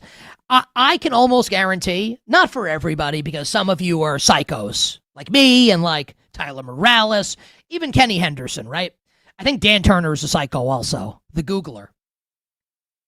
Have you heard of this name? Eli Raridan. Eli Raridan is a rookie tight end for the New England Patriots, who, by all accounts, this training camp has been a beast. Now, the Patriots just gave Hunter Henry a 2-year extension. So this is not to say that Eli Raridan is going to be the number one tight end for New England, at least not to begin the year. Like, there was just a financial and multi-year agreement for Hunter Henry to stay in New England catching passes from Drake May. So this is not like Eli Raridan is going to be Brock Bowers or Trey McBride or Colston Loveland. That's not going to be what this is. But I think there's a realistic chance as we start to see the proliferation of 12 and 13 personnel, 2 or 3 tight ends on the field at the same time, popularized last year by Sean McVay and the Los Angeles Rams, that as this starts to sweep the National Football League, that I think you're going to see New England not like fully do what they did, insert jokes here, with Rob Gronkowski and the late Aaron Hernandez, but I think you will see them roll 2 tight ends sets out there. And Eli Raridan has looked great in training camp, and I think he's a name that should be maybe not on the radar for your redraft leagues and your home leagues, but just keep him in mind. As Hunter Henry gets hurt, I think he could potentially be a stud this year in New England. I wanted to put that name on your radar. Chargers and the Texans. I don't think we're going to see many Texans offensive players play. If they do, the names to watch, the 2 second-year receivers, Jalen Noel, who I think might still be out with injury. I think he's kind of like close to being ready. But Jaden Higgins, last year's second-round pick out of Iowa State, I think has the potential to catch double-digit touchdowns this season from C.J. Stroud. And he is a receiver that I am like really high on this year. Jaden Higgins. We'll see if Tank Dell gets action this preseason. He hasn't played since the end of the 2024 season. Dell was really good and had a rapport with Stroud, obviously, before that horrific leg injury he suffered. I believe that was on Christmas a couple years ago against the Baltimore Ravens. So some interesting things to watch for in this Texans wide receiving group. For the Chargers, fantasy-wise, we can talk about Trey Harris, last year's second-round pick. We can talk about Quentin Johnston. I think the running back position is incredibly fascinating. And Mike McDaniel, the new offensive coordinator of the Chargers, addressed it this week, like directly talking to fantasy players, saying, fantasy players may be upset because we're going to ride the hot hand. Omarion Hampton is the RB1, right? Last year's first-round pick. Mike McDaniel is literally telling you that there may be games where Kamani Vidal-Sassoon, you don't look good, we don't look good, Kamani Vidal, and or Keaton Mitchell could also get a ton of work. And you can't scroll through videos of training camp practices this summer without seeing Keaton Mitchell catch a 50-yard bomb from Justin Herbert. They're going to be involved in the offense, and perhaps this preseason will give us a window into how Mike McDaniel is going to use these running backs. Hampton, Mitchell, Vidal. Cardinals and Raiders. There is a Rip Van Winkle level sleeper here in this game, and it is possible, based on the composition of the receiving room in Las Vegas, that this player could potentially play a lot this year for the Raiders. That player is Malik Benson, 6th-round pick of the Las Vegas Raiders at receiver. Now, you may think, who the hell is Malik Benson? This is less to say Malik Benson is the new Tim Brown, and more to say, look at the wide receivers on the Las Vegas Raiders as it stands right now. They signed Jalen Nailor away from the Minnesota Vikings. I like Jalen Nailor. Did Jalen Nailor ever strike you as a star? There's Trey Tucker, who is a speedster but diminutive. Jack Besh, who did nothing as a rookie. I think he could be decent this year, but I'm just saying, hasn't done much. Dante Thornton hasn't done much. A mid-round pick last year. And now a new coaching staff, and Malik Benson has looked good at camp. Malik Benson is a late-round wide receiver that could feasibly make an impact early this season, potentially. Let's see how he looks tonight for the Las Vegas Raiders. You bet on this Thursday. Nick Kostos and you, Westwood One Sports. The late game tonight sees Robert Saleh and the Tennessee Titans play Saleh's old team, where he was the defensive coordinator a couple times, the San Francisco 49ers. For San Fran, we think Dejon Stribling, is that how you pronounce his name? I have him in every dynasty league I'm in, and I don't know how to pronounce his first name. Dejon, D-E'-Zhaun. I'm sure we're all going to find out shortly because he's awesome.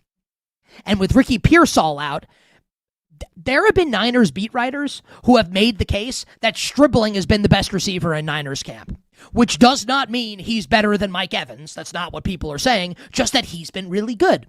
And remember, he was the first pick of the second round of the draft, 33rd overall. And the draft community on social media went nuts. How could you take this guy? Because, of course, some slappy on his couch watching, the facsimile of the All-22 with his left hand in his pants and his right hand filled with Cheeto dust knows more than Kyle Shanahan and John Lynch. Of course. Of course they do, right? Or Kyle Shanahan knows what he's doing, and Dejon Stribling could be awesome. So I'm looking out for him this preseason. And for Tennessee, 3 names I'm watching for. Because last year, and obviously it's a different regime, right? So Tennessee this year, they draft Carnell Tate 4th overall. Calvin Ridley's still there. They give Wan'Dale Robinson a big contract to come over from the Giants with Brian Daboll, the offensive coordinator. Last year, the Titans had 2, not uber impressive, but pretty impressive rookie receivers, and Alec Ayamaner and Chimere Dike. Ayamaner in particular has flashed this training camp. And I think that if both look good in training camp, you're going to be able to make the case for Cam Ward to legitimately have 5 decent receivers this year.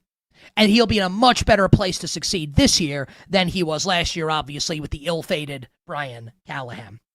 And the other name to mention in this game is rookie running back Nick Singleton, who right now in Tennessee is behind both Tony Pollard and Tyjae Spears on the depth chart. Just like I like Tony Pollard, good player. Tyjae Spears doesn't have any ACLs, but he's still a good player. Neither one is Derrick Henry. Neither one is Eddie George. I don't even want to say this because it makes me sad because he's like really, really, really hampered by ALS. Neither one is Chris Johnson. And obviously we wish the best for Chris Johnson.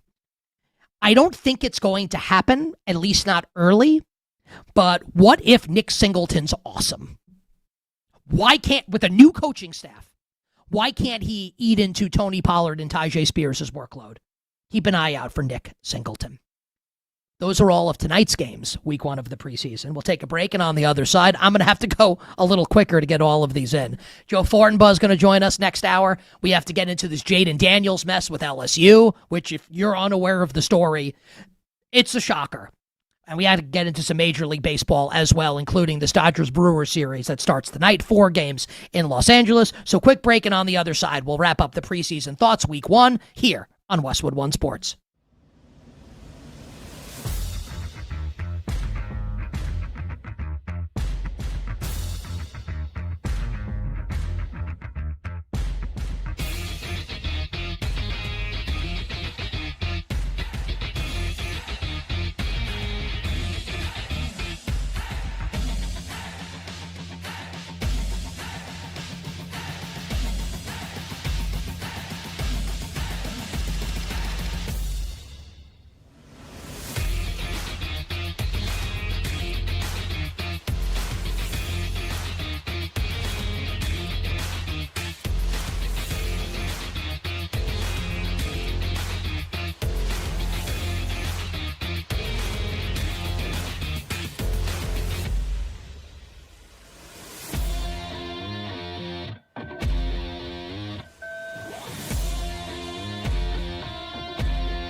Now, back to You Better You Bet with Nick Kostos, presented by BetMGM on Westwood One Sports. Did your home run bet come up short? Thanks to today's MLB No Sweat Home Run Token, you don't have to worry if your bet didn't clear the fences. Just activate the token when you bet on any player to hit a home run, and if that player fails to go yard, you'll get your stake back in bonus bets. Download the BetMGM app today, and please gamble responsibly. All right, we're going to have to motor through these here. Joe Fortenbaugh of ESPN starts next hour. We'll get to do baseball. We'll do the Jaden Daniels mess with LSU next hour as well, and finalize all our bets for tonight in baseball and week 1 of the NFL preseason. Going to try to get through the rest of these preseason games. No promises, because I have a lot to say about all of them. Bucks Jets. And so now we are past today and we're into tomorrow and the weekend. Bucks Jets. 2 names to watch, both rookie wide receivers. Now, Kenyon Sadiq is not going to be ready to play, the Jets' first-round pick at tight end, but Omar Cooper. There have been some reports out of Jets camp that the former Indiana receiver, late first-round pick by the Jets, Omar Cooper, may be surpassed on the depth chart by Isaiah Williams. I'd like to see Omar Cooper play well. I'm bullish on the Jets exceeding expectations this year. And look, when I said a couple days ago the Jets could contend for a playoff berth, that's not me saying they're going like 11-6. Like, I think they could be in the hunt in December and certainly go over the win total of 5.5. Let's see Omar Cooper in action. And for Tampa, rookie Ted Hurst, rookie wide receiver, looks great at Bucs camp. I don't think it's impossible, especially Jalen McMillan dealing with an injury, that Ted Hurst can be involved in this Bucs passing offense early in the season. Dolphins and the Commanders in the Super Bowl VII rematch. It's not just Super Bowl VII. Super Bowl VII, and then they played again in 82, right? Yeah, so Super Bowl VII and Super Bowl 17 that the world's been waiting for. Shout out to the late, great Garo Yepremian. Dolphins and the Commies. Miami's depth chart is hysterical. You look at it. How is this team not going to pick number 1 in the NFL draft next year? They are terrible by design with all the dead money they have on the books. How about rookie receiver Caleb Douglas? Not Chris Bell, who's out, is going to be, we'll see when he's going to be ready to play. Caleb Douglas, rookie receiver, it is a starter on the depth chart, catching passes from Malik Willis. They're going to give up a ton of points this year, and they're going to have to, they can't run the ball 50 times every game. Watch out for Caleb Douglas. And for the Commanders, a couple young receivers. Antonio Williams, Jalen Lane, Luke McCaffrey. Williams is the most interesting because he's the guy they drafted this year. Will we see one of these young receivers emerge along with Stephon Diggs and Terry McLaurin in 3 receiver sets, or is it just going to be Treylon Burks? I'd love for it to be Antonio Williams. Like, that would give you some excitement for the Washington Commanders offense this year. Broncos and the Falcons, off the top of my head. That's Super Bowl 34 rematch the world has been waiting for. Somewhere Eugene Robinson is sighing. In this game, how about Pat Bryant? Last year's rookie out of Illinois for Denver. There are some fantasy analysts and beat writers in Denver who are speculating that Pat Bryant could start eating into Cortland Sutton's workload, maybe a big slot receiver a la Michael Thomas once upon a time in New Orleans with Sean Payton and the Saints. I'm not saying Bryant is as good as Michael Thomas, but could be used in that role. Watch out for Pat Bryant. Also can't wait to see Broncos rookie running back Jonah Coleman with J.K. Dobbins as the starter, and J.K. Dobbins unfortunately usually gets nicked up. R.J. Harvey looks to be more of a passing game back at this point in his career. Could Jonah Coleman emerge as a potential option in the Broncos backfield? And for the Atlanta Falcons, when we talk about Atlanta's offense, it's always Pitts, and it's Bijan Robinson, and it's Drake London.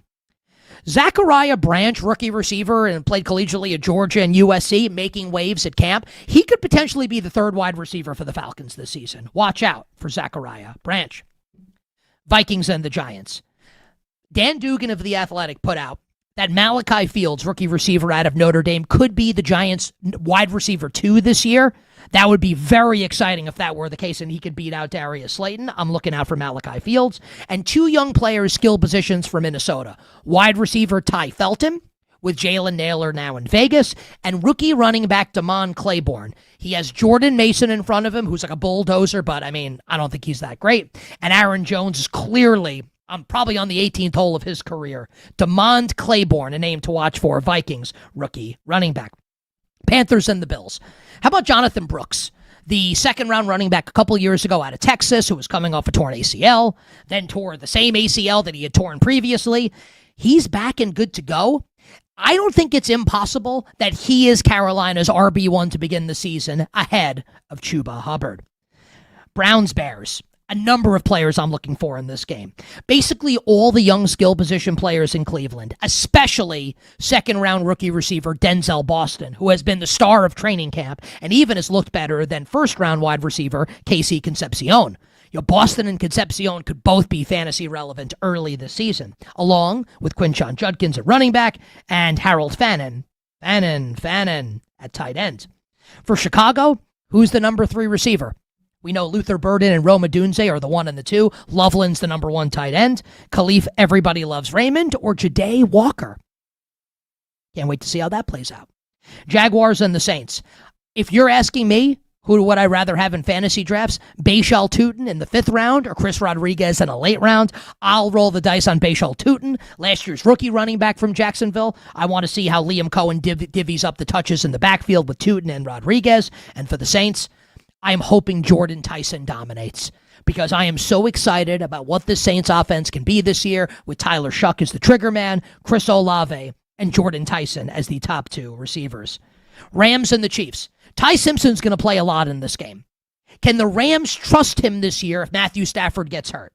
We're going to find out in short order how Ty Simpson looks here. He's going to play a lot against the Chiefs this weekend. And for Kansas City, keep this name in mind. Cyrus Allen, 5th-round wide receiver, been one of the stars of training camp. Reports not great on Rashee Rice as he comes back from his injury and jail time.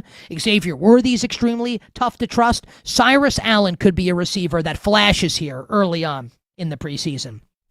Eagles and the Ravens, another rookie receiver. Star of Ravens training camp. If you don't know who this is, you're not looking hard enough. You're not paying close enough attention. You can't go one day of perusing training camp reports without seeing a ridiculous Jacoby Lane highlight, catching passes from Lamar Jackson or otherwise. So Lane got drafted, and then Elijah Surratt from Indiana got drafted in the next round. More people know who Surratt is because Indiana won the title, but Jacoby Lane has been the far superior receiver, and I think he's going to play early in the Lamar Jackson, Declan Doyle offense in Baltimore. And we can close here with the Cowboys and the Seahawks. A lot of names to be aware of. For Dallas, who's going to be the number 2 running back behind Javonte Williams? Jaden Blue from Texas has looked great this offseason and seems to be more mature. I still like Phil Maffa, the Maffa Mafia. Which of those 2 will be behind Javonte Williams in Dallas's backfield? And can Ryan Flournoy establish himself as the number 3 receiver on this team behind CeeDee Lamb and George Pickens? And for Seattle, I can't wait to see Jadarian Price, who profiles as Seattle's RB1 to start the year until Zach Charbonnet is back. I can't wait to see second-year receiver Torrey Horton, who flashed last year prior to his injury. And Elijah Arroyo, last year's second-round pick at tight end for Seattle. We know A.J. Barner is going to play a lot, caught a touchdown in the Super Bowl. There have been reports that Arroyo could play some X role in wide receiver this year for the reigning, defending Super Bowl champion Seattle Seahawks. Final hour, Power Hour coming up next. We will start by talking with ESPN host and sports betting analyst, my good buddy, Joe Fortenbaugh, here on a Thursday.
back to You Better You Bet with Nick Kostos, presented by BetMGM on Westwood One Sports. Bring it up, Laura.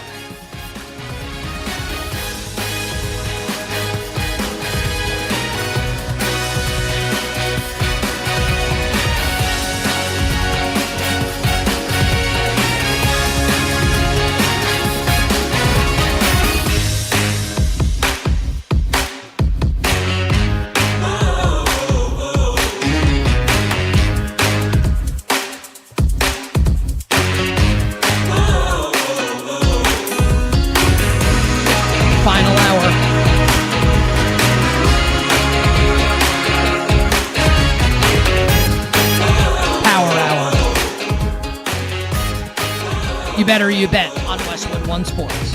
Nick Kostos, our amazing crew, Joe Fortenbaugh, and you. The Power Hour and every hour here on You Better You Bet, brought to you by our friends at BetMGM. Make it legendary by downloading the BetMGM app and visiting BetMGM.com. Coming up later this hour, all my bets for tonight in the NFL preseason.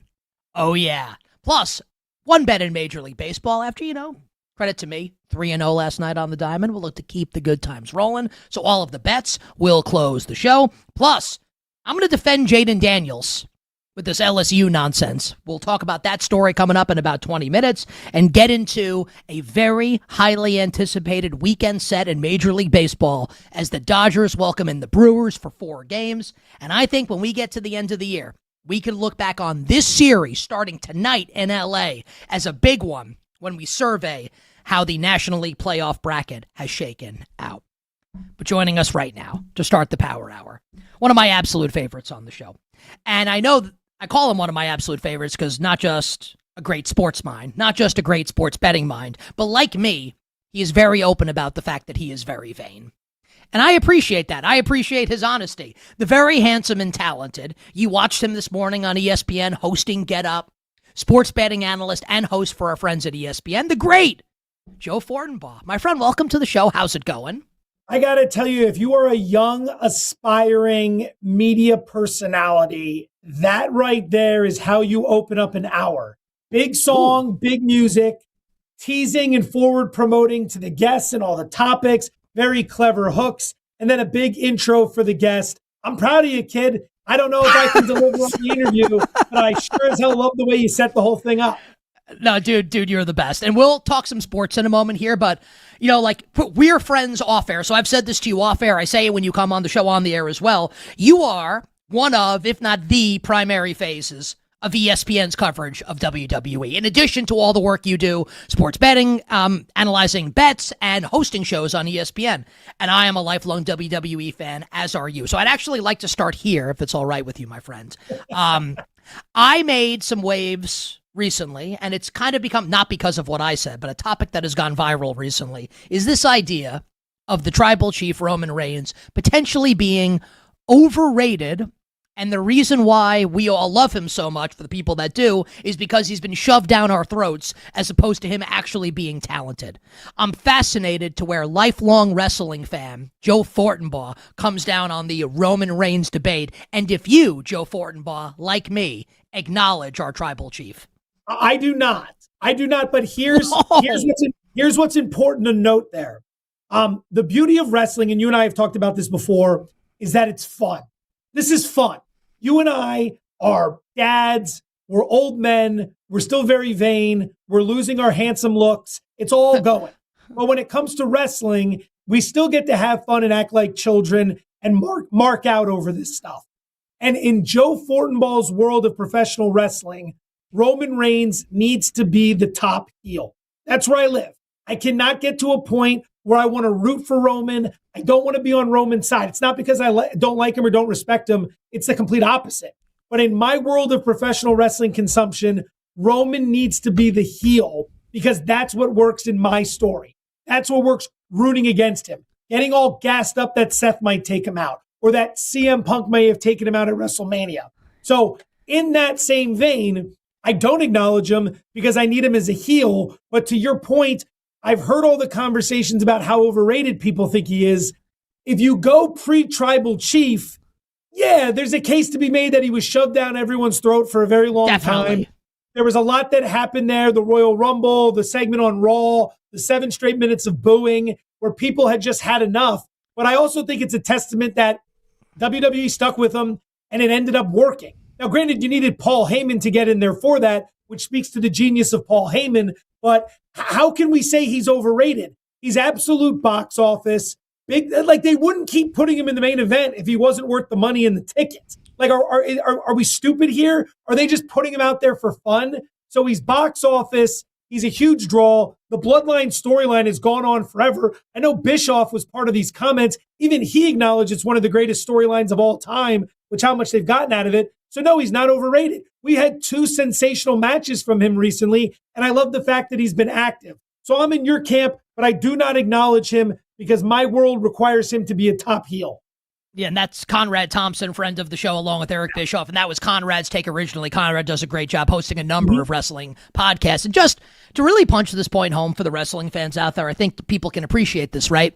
So your consumption of Roman Reigns is different than mine. You want Roman to be the heel. You want to see him lose. You will pay money to see him lose. Yes. For me, I pay money to see him win. And when he's the bad guy, when he beat Cody Rhodes at WrestleMania 39, and I think a lot of people thought Cody won the next year at WrestleMania 40, so it turned out to be a great decision. I was there at 39. I was very heartbroken. I laughed so hard when Roman won it. Not like laughing at it, laughing because I thought it was beyond genius for Roman to win. So I think that punches the point home, right? That you consume it, you root against him. I consume it, I root for him. And at the end of the day, we both want to see him in the main event, which I think makes the entire conversation ridiculous that people will say this guy's overrated. Exactly. We both want to see him there. We're both heavily invested in the match for 2 different reasons. If that doesn't speak to his versatility, what does? So yeah, I'm right there with you, which, by the way, this now kind of reminds me, it seems like you and I are on the opposite end of everything with who we root for. You're glad Cena lost his last match. I was heartbroken. You're pro-Roman. I'm anti-Roman. We've got to one day go to a show together just to consume it in person together. Are you a, let's see if we can break the tie here. If we can join forces on this one. Are you a Braun Breaker guy as the future face of WWE or an Oba Femi guy as the future face of WWE? If you only had to pick one. Damn. I love both. Okay, I love where both are going. I hope they take some time before they throw them in against each other. That's something that feels very box office down the road. Like, give us the teases now, but we don't need that match anytime soon. There's other business to be done. That said, if you give me some Paul Heyman with Braun Breaker, that's the side I'm going to go because I get Heyman. I want Heyman, which, by the way, I'll give you a quick story. I was at SummerSlam. I was staying at the same hotel as Lesnar and the Super Trooper guys. And there's a photo I posted on Instagram. It's a great picture. I saw it's a great picture. Photo of all time. Like, the Super Trooper guys know me from ESPN. So they actually introduced themselves to me. So we're staying at the same hotel. We're drinking. Lesnar comes over. He says, hey, I heard the Super Trooper guys are here. So everyone starts talking about farming and everything else in Brock's match. And we take that photo. But lost in that is that Heyman was in there as well. And I didn't get a chance to meet Heyman until I had like 5 martinis and Heyman's walking out the door. So I go sprinting out the door with no plan because I'm like, I totally want to meet Paul Heyman. I've always wanted to meet Paul Heyman. Heyman's my favorite guy. I go running out. I go, Mr. Heyman. I'm Joe Fornball from ESPN. I just wanted to say hello. I think you do tremendous work. I'm a huge fan. I love your Brock introduction tonight. My favorite thing to chant along to is my name is Paul Heyman. And I unload all of this on him in like 90 seconds. I just don't shut up. And I'm realizing, and I'm sure you've been in this before because we're big loudmouths. Chris Carlin turned this phrase. It's called verbal Vietnam. You don't know how you got in it, and you don't know how to get out of it. It's a great line. It's a great phrase. It's Chris Carlin, but I caught myself in verbal Vietnam, and I couldn't come out. And before Heyman could really say anything, some little kid comes out to meet him. Heyman looks at me, and he's like, is this your son? I'm like, no, but this kid's really wanted to meet you too. And I bring the kid over to meet him, and then I just take off back for the bar. Had no interaction whatsoever outside of unloading 90 seconds of crap on Paul Heyman. So now I'm terrified to ever shake his hand again. I totally hope he did not remember me. I think a more graceful exit from Vietnam than perhaps the United States of America. I think that's a decent job by you. And by the way, just to continue the theme, I'll take Obafemi over Braun Breaker. See, I knew it. Choosing one. That's perfect. Last one here, wrestling, and then we'll do sports. Was Brock Lesnar, because look, like, obviously, like, he's not going to kick your ass. Like, he has no reason to fight you. But is he intimidating to be around? Like, what's it like being in Brock Lesnar's presence? So I actually saw him twice that day. I was finishing up a pathetic workout in the gym at the hotel right when he was coming in for a real workout. So if you want to be could you imagine that? I mean, right. So like, Brock Lesnar. If you are looking to be emasculated, be me in the gym. Like, I did like a 3-mile walk with a slight incline on the treadmill. Absolutely pathetic. And I finish up, and as I'm coming out, he's walking in with his trainer or bodyguard or whoever. And I'm like, oh my God, it's Brock Lesnar. So immediately I just bump him. I'm like, hey, good luck tonight. Thanks, man. And as you walk by him, you just think, how are you and me classified as the same thing? Like, how are we both Homo sapien? Like, how is that us? You and me should not be in the same category. So I'm like, all right, I met Brock. That was cool. I see him again that night. We shake hands and we're standing next to each other. He's just a monster, dude. He's an absolute monster. And when you've seen him move the way we've seen him move, I mean, the shooting star press, like, who does that at that size? It's incredible. So it's a very intimidating thing, but he was very nice in person, which was awesome. And I'm not just saying this because Joe's on the air and because we're buddies. Like, I think part of the reason why Joe really works, and I'm saying this like he's not here even though he is, doing WWE coverage on ESPN is because, like, wrestling fans can tell when people who don't like wrestling or covering are forced to cover it. We can tell when they don't like it or they don't really know what they're talking about. Like, Joe's passion, and I mean this in the best possible way, it's the same for me. Childlike enthusiasm for it comes out. I think it's one of the reasons, buddy, why you've been successful doing it and why I really enjoy watching you. I appreciate that. And that's kind of the key. Like, I go to these events and they have me do these quick interviews for SportsCenter later in the night. And at SummerSlam, we had CM Punk and then Kevin Owens night too. And the key is I get maybe 5 to 10 minutes with them before we shoot the segment. And I just kind of sit there and nerd out with them. And I think that opens them up because they realize at the very least they're talking to someone who cares, who watches, and who knows their career. You're a mark. Them open up. Yes, exactly. You're a mark. Like, exactly. That's great. And you were the same way. Like, you had a great interview Super Bowl week with MJF, right? And right away, you established exactly who you were with MJF. And that put him in full MJF character, which he's probably in anyway. And you end up getting a great interview as a result because he knows he can do his thing with you. And you're going to be smart enough to play along with it.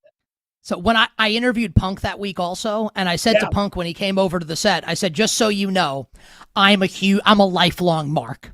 And I forget what he said verbatim, but it was something I'm paraphrasing here, something to the extent of, so am effing I, we all are. And I was like, okay, like, this is great. That was absolutely awesome. Joe Fortenbaugh on the show, sports betting analyst, host, WWE for our friends at ESPN. All right, let's talk some sports. I guess we should do the biggest NFL storyline of the week. I'm curious where you stand, and I'm going to extend this out past the Minnesota Vikings because, candidly, and I did this on the show yesterday, I'm having a hard time right now trying to place the teams in the NFC North, right, where you can make the case they could all be playoff teams. They could also all potentially come in last place.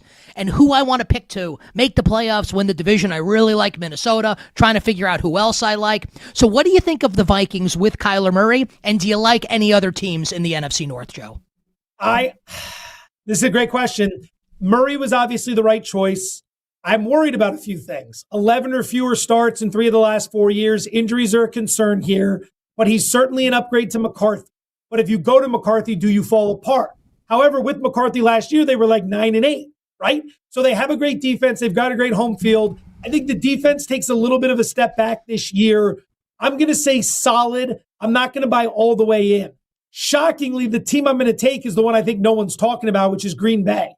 I just like the balance. I like the coaching. I like the consistency. I think at some point, LaFleur takes the training wheels off of Love, and we get to see a better version of the quarterback. I want to get behind Detroit because of the schedule. The secondary concerns me, as does Jared Goff. Jared Goff is not a wartime quarterback.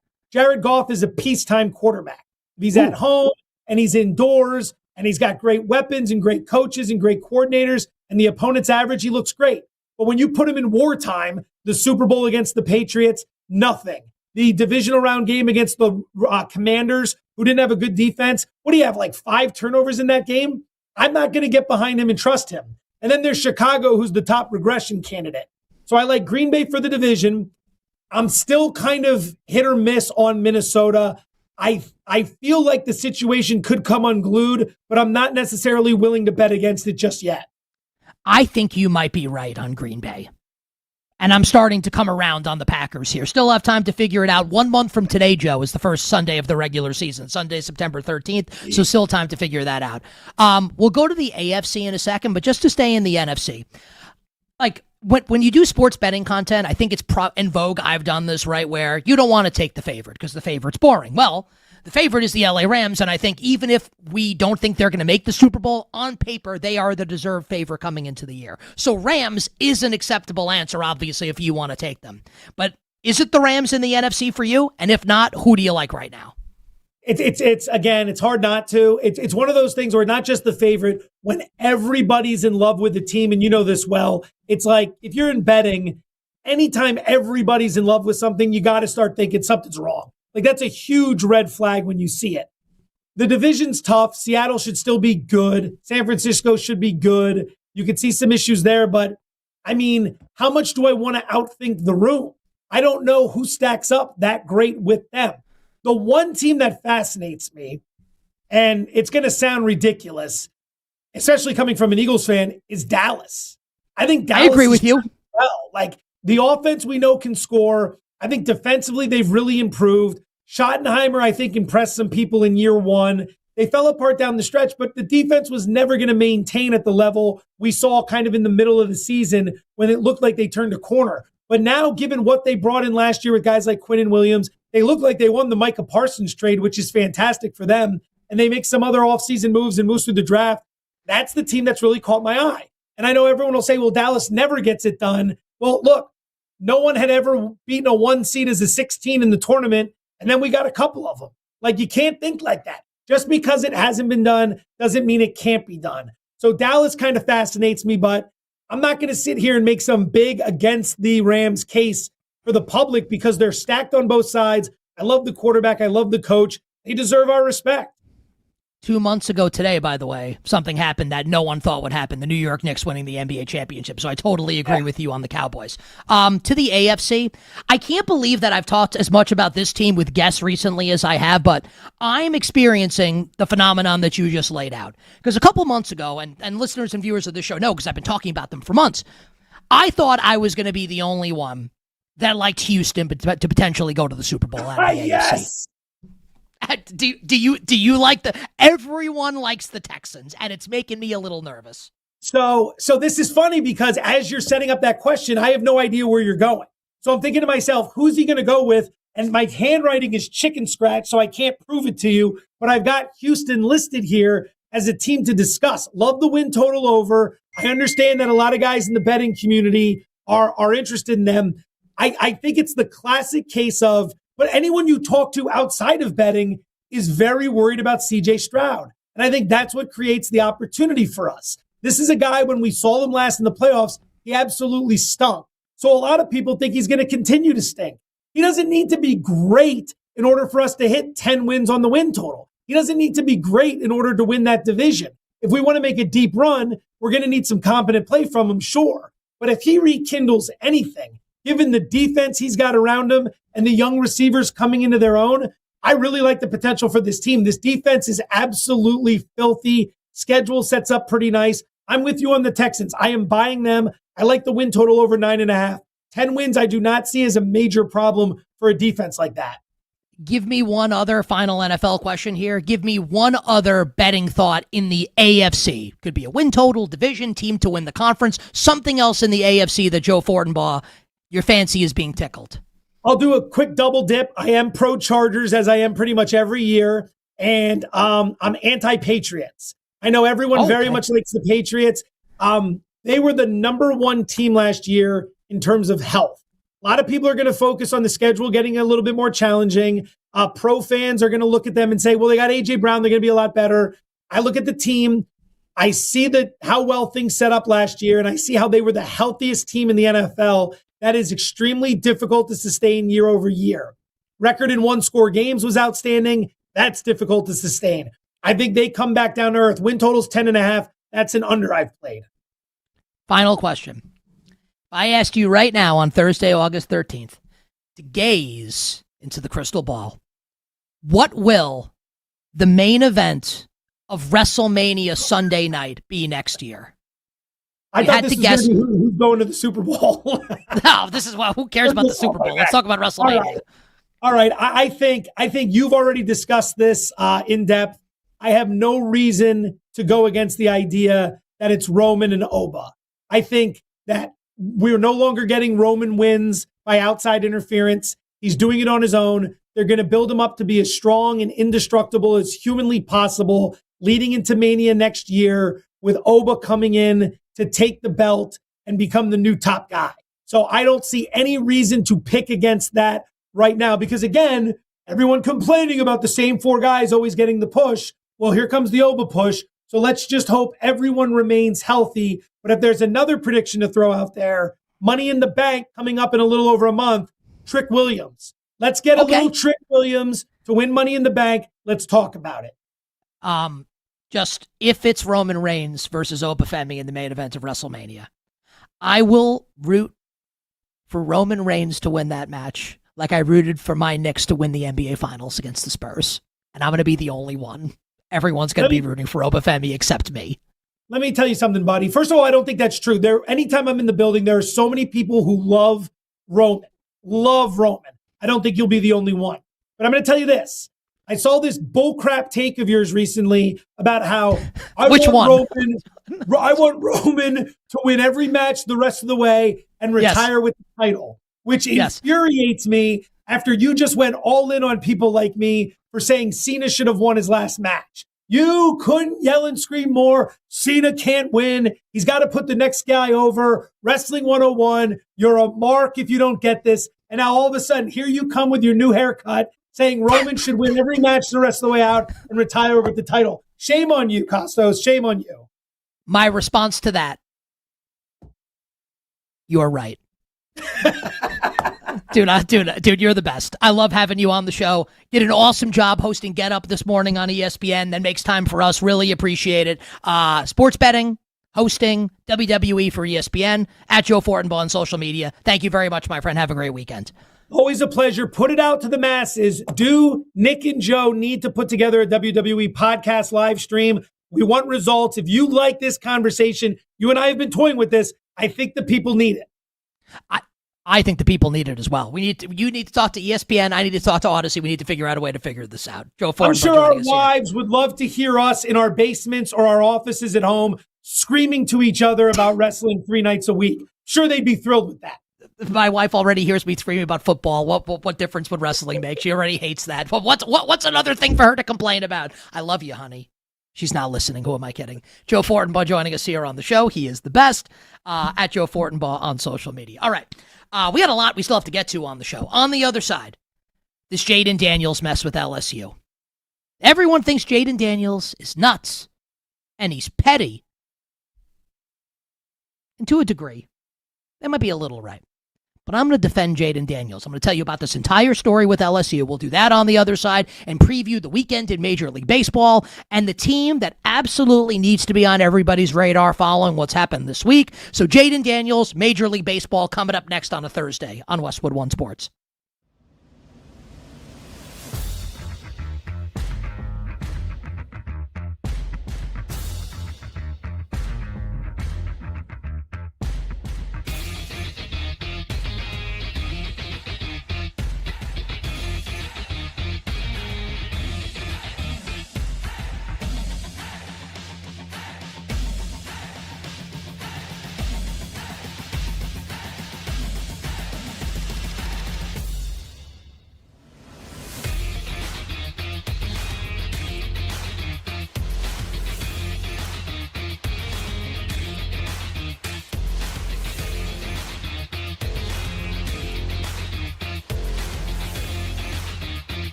Florida drops into a zone. Daniels trying to run it. Got some space. What a move! Jaden Daniels again! Jaden Daniels, touchdown LSU! Now, back to You Better You Bet with Nick Kostos, presented by BetMGM on Westwood One Sports. This segment on You Better You Bet, sponsored by Progressive Commercial Insurance, protecting small businesses with affordable coverage options. Get a quote today at progressivecommercial.com, progressivecommercial.com. ESPN courtesy of the highlight couple years ago when Jaden Daniels won the Heisman Trophy as LSU quarterback. So in case anyone has missed this story, it broke overnight and has been everywhere since then. We just had more pressing matters, in my mind at least, to discuss. Here's what's happening. Jaden Daniels wore number 5 in his time at LSU. And since he won the Heisman Trophy and became the second overall pick in the draft to Washington, no one at LSU has worn the number 5. The number has not been retired, but no one has worn the number. So Lane Kiffin is now obviously the coach at LSU. LSU has a stud young cornerback who was an All-American last year as a freshman named DJ Pickett. Pickett wore number 3 last year and is now switching to number 5. So LSU has given Jaden Daniels old number 5 to Pickett. And Jaden Daniels is very, very unhappy about this. An attorney who represents Daniels, and now I'm reading the story from ESPN's Mark Schlabach. An attorney representing Daniels has informed LSU that it can no longer use Daniels' name, image, and likeness, according to an August 5th letter sent to the athletic director of LSU. Here is the quote from Jaden Daniels' spokesperson. The Daniels family is deeply disappointed and feels profoundly disrespected by LSU's decision to give Jaden's number to another player.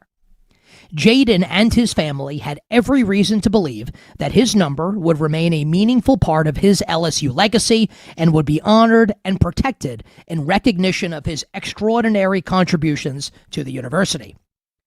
We have seen reporters say, like anonymous sources, right? But reporters putting it out there from people telling them anonymously that Jaden Daniels is upset because he feels that Joe Burrow, who wore number 9 at LSU, won the national title and the Heisman Trophy. No one has worn the number 9 since Joe Burrow left LSU, was the number 1 pick in the draft of the Bengals in 2021. Or in 2020 rather.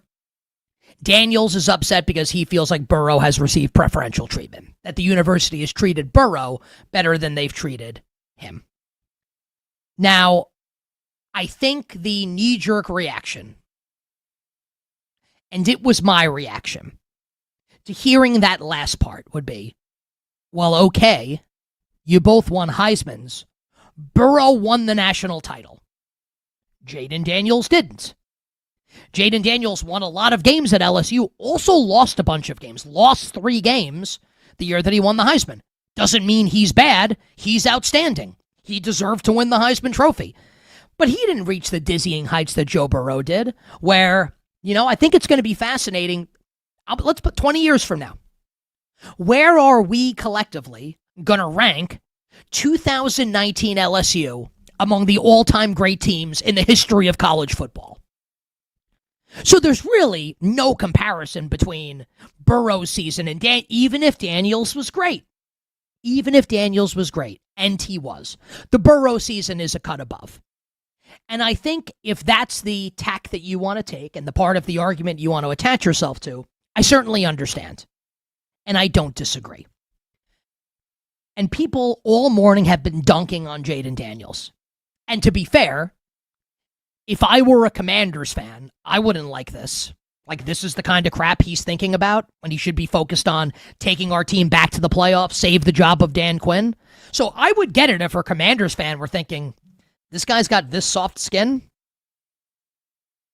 Thin skin, I guess, is the better way. Soft skin's actually kind of a good thing, right? Thin skin is the expression I'm looking for. I would understand Commanders fans being upset. I do want to defend him a little bit because I looked it up this morning when I saw this, because there's got to be something else going on here. why Jaden Daniels would be upset. And I'm sure there's stuff going on that we are not aware of. But I want to share this information with everybody, right? Here are the players, football players, in the history of the LSU program that have had their numbers retired by the school. I had it up here. Where the hell is it? I think I Googled something else. Stand by. Okay, I may have lost it. I wrote it down. My handwriting's terrible. Okay, the players are... Oh, I have it here. Here we go.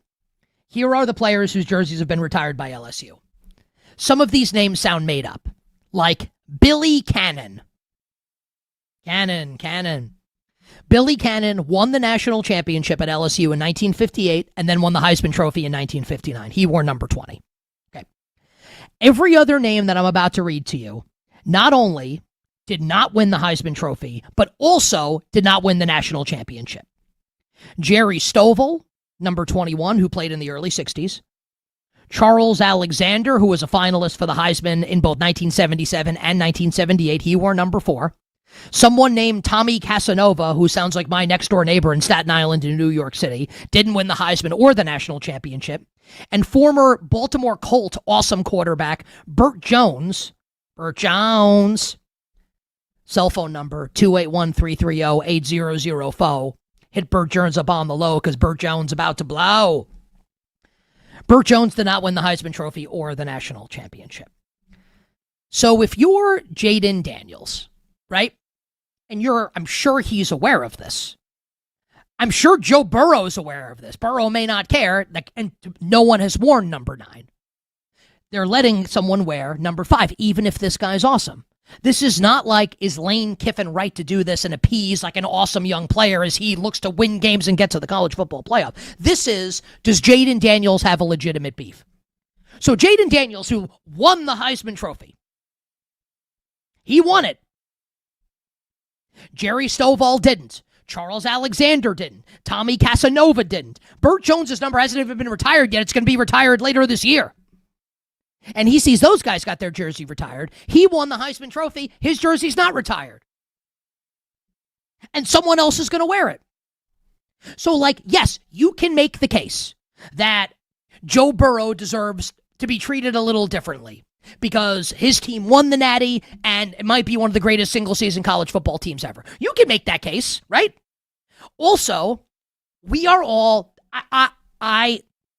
I want to appeal to the human, and I do this a lot on the show, because I think too often, and I'm not going to group myself in this because I really try not, I'm not perfect, but I try not to do this. I think collectively, all of us will judge people like Jaden Daniels without putting ourselves in his shoes. So is it true that Burrow accomplished more? Yes. Also, if you were Jaden Daniels, would you feel some type of way about this? Also, yes. And if you say otherwise, I'm calling you out. I'm sorry. I think you're lying. And you're either, it's either a malicious lie where you know that you're lying, or you're lying to yourself. And I'm not sure which one is worse. Because this isn't a Joe Burrow. It's not just a Joe Burrow thing. It's a Tommy Casanova thing. If Jaden Daniels sees all these other players who didn't accomplish what he accomplished, and their jerseys retired, and this isn't even I don't think this is even Jaden Daniels begging for a jersey retirement. I just don't think he wants anyone else to wear number 5. Can you understand where he's coming from? Or did you just want to pile on? Is this a little petty? Yes, it is. A cease and desist, you could have maybe gone about this privately. Maybe he has. Who knows? Does it have to reach this level? There's probably something else going on behind the scenes here that has really pissed Jaden Daniels off that we don't know about. Either that or, yes, he does have thin skin. That's fair to say. But this idea that he should be dunked on, I think is inappropriate. And it's not true. Because everyone's caught up in the Burrow part of this, understandably, because that's the name that's been floated out there. But then you don't realize, here's Charles Alexander. Who is that? I'm not hating. I'm not. I mean that. I don't know who he is. And maybe that's a function of me being 43 years old. I don't know who that is. I know who some players are that played in the 50s, 60s, and 70s, just like you do as a big sports fan. I'm not hating. I'm just saying, if you're Jaden Daniels, why is this guy's jersey retired and mine isn't? And if you're not going to retire my jersey, why is someone else wearing it? And by the way, it's not like he's been out of college for like 20 years. He won the Heisman Trophy this decade.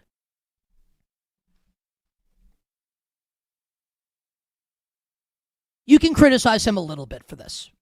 I do think it's a little petty without knowing the full story. And maybe if we knew the full story, we'd feel differently. Maybe there is no full story. Maybe he's just really thin-skinned. But I do think he's got a point to be annoyed.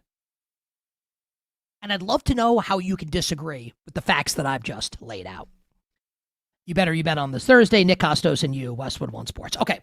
Obviously, NFL preseason took center stage on the show today. We do have some Major League Baseball topics to hit. We will do those now in short order. The team that I have been referencing throughout the show that deserves your full attention right now is the San Diego Padres. So the Padres just swept the National League leading Milwaukee Brewers. They have won 15 of 19 and are now the second wild card team in the National League. Now, percentage points separate a bunch of these teams here. The Cubs are the number one wild card team and probably will be unless they catch the Brewers. They're only 3 games back now in the NL Central. Cubs bludgeoned the Nationals last night. PCA is the MVP at this point. Alex Bregman just launched 3 homers. The pitching staff's getting healthier, and Jed Hoyer added a couple arms at the deadline, including Kevin Gausman, who's going to pitch tonight for the Cubbies in our nation's capital. So the Cubs should be the first wild card team. And percentage points right now are separating the Diamondbacks, separating the Phils, and separating the Padres. So it feels like 3 teams, 2 spots in the NL wildcard race. If I'm the Braves, Dodgers, Brewers, Cubs, I don't want to see the Padres in the playoffs because they're starting to hit now. And that had been something, their bugaboo this season, right? They have Mason Miller at the back end of the bullpen. They are really good. They are really good. 15 of 19. Getting hot. General manager, or he's not the GM, the team president, but basically the GM, AJ Preller, who always pushes the chips in, and you love that. The Padres should have your attention. And I referenced it a few times on the show, but we have a gigantic weekend series coming up in Major League Baseball. 4 games in LA, Dodgers and Brewers, where come Monday, we could be talking about one of these teams pulling away here to be one of the top 2 seeds in the National League postseason. So big series in LA, Dodgers and Brewers. And we'll see about Freddie Freeman, who took a nasty spill into the Royals dugout, which could have been way worse than it was. He seems okay. We'll see if he's good to go for these games this weekend. The other note on MLB before we get to the trivia question, take a break and I'll give you the bets for tonight. Luis Castillo, who was traded from the Mariners to the White Sox, was not good in his first start in Chicago. Last night, he was great against the Cincinnati Reds. 7 innings, 10 strikeouts, 1 hit. Now, in his next start, he could get shelled. He's inconsistent, right?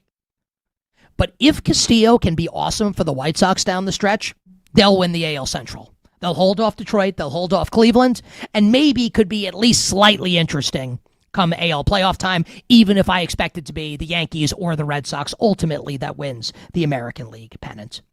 And with that, let's bring on Tyler Morales here for the trivia question of the day. Tyler, what do we got? All right, this one might be an easy one for you since I feel like you know all the Super Bowl questions. 3 NFL teams have started this season 0-2 and have gone on to win the Super Bowl. My hint, it's all 3 have been since 1990. Okay, so one of them is the 2007 Giants. You are correct. That's one. Who lost to the Cowboys and the Packers in the first 2 games of the year. Started 0-2 and won the Super Bowl. All right, since 1990. So it's not the 90 Giants. It's definitely not the 91 Redskins. It's not the 92 Cowboys or the 93 Cowboys or the 94 Niners. Is it one of those teams? No, right? It is the 93 Cowboys is one of them. So they lost to the Eagles, right? As Emmitt Smith is holding out. They lost to the Eagles on a Monday night game? I could look it up. I wasn't born yet, but you're probably right. Okay, no, because Emmitt held out before that season, didn't play the first couple games, and then Jerry gave him the contract, and they went nuclear from there. Okay, so good job there with the 93 Cowboys. I'll attempt to get the other one, and I'll give you all my bets for week 1 of the NFL preseason right after this.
Now, back to You Better You Bet with Nick Kostos, presented by BetMGM on Westwood One Sports.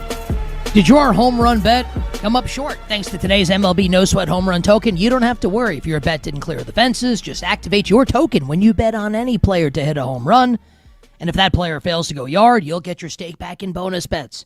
Download the BetMGM app today and please gamble responsibly. In the interest of time, the answer to the trivia question, the 2007 Giants, the 1993 Cowboys. This is a good one by Tyler, because Tyler, did you look? That's the Emmitt Smith holdout, right? That season, wanted more money, didn't get it early, didn't play the first couple games, and then he came back and Dallas goes nuclear from there. And then the 2001 Patriots, who of course famously lost to the New York Jets the second week of the season when Mo Lewis destroyed Drew Bledsoe and entered into the game a 6th-round quarterback that not many had heard of. I did, because I'm a big college football fan, and I watched him beat Alabama in the bowl game when Alabama scored a touchdown at the end of the game to tie it, or to pull within one, and Alabama's kicker missed the extra point, and Michigan won that bowl game 31-30. That quarterback's name, Thomas Edward Patrick Brady.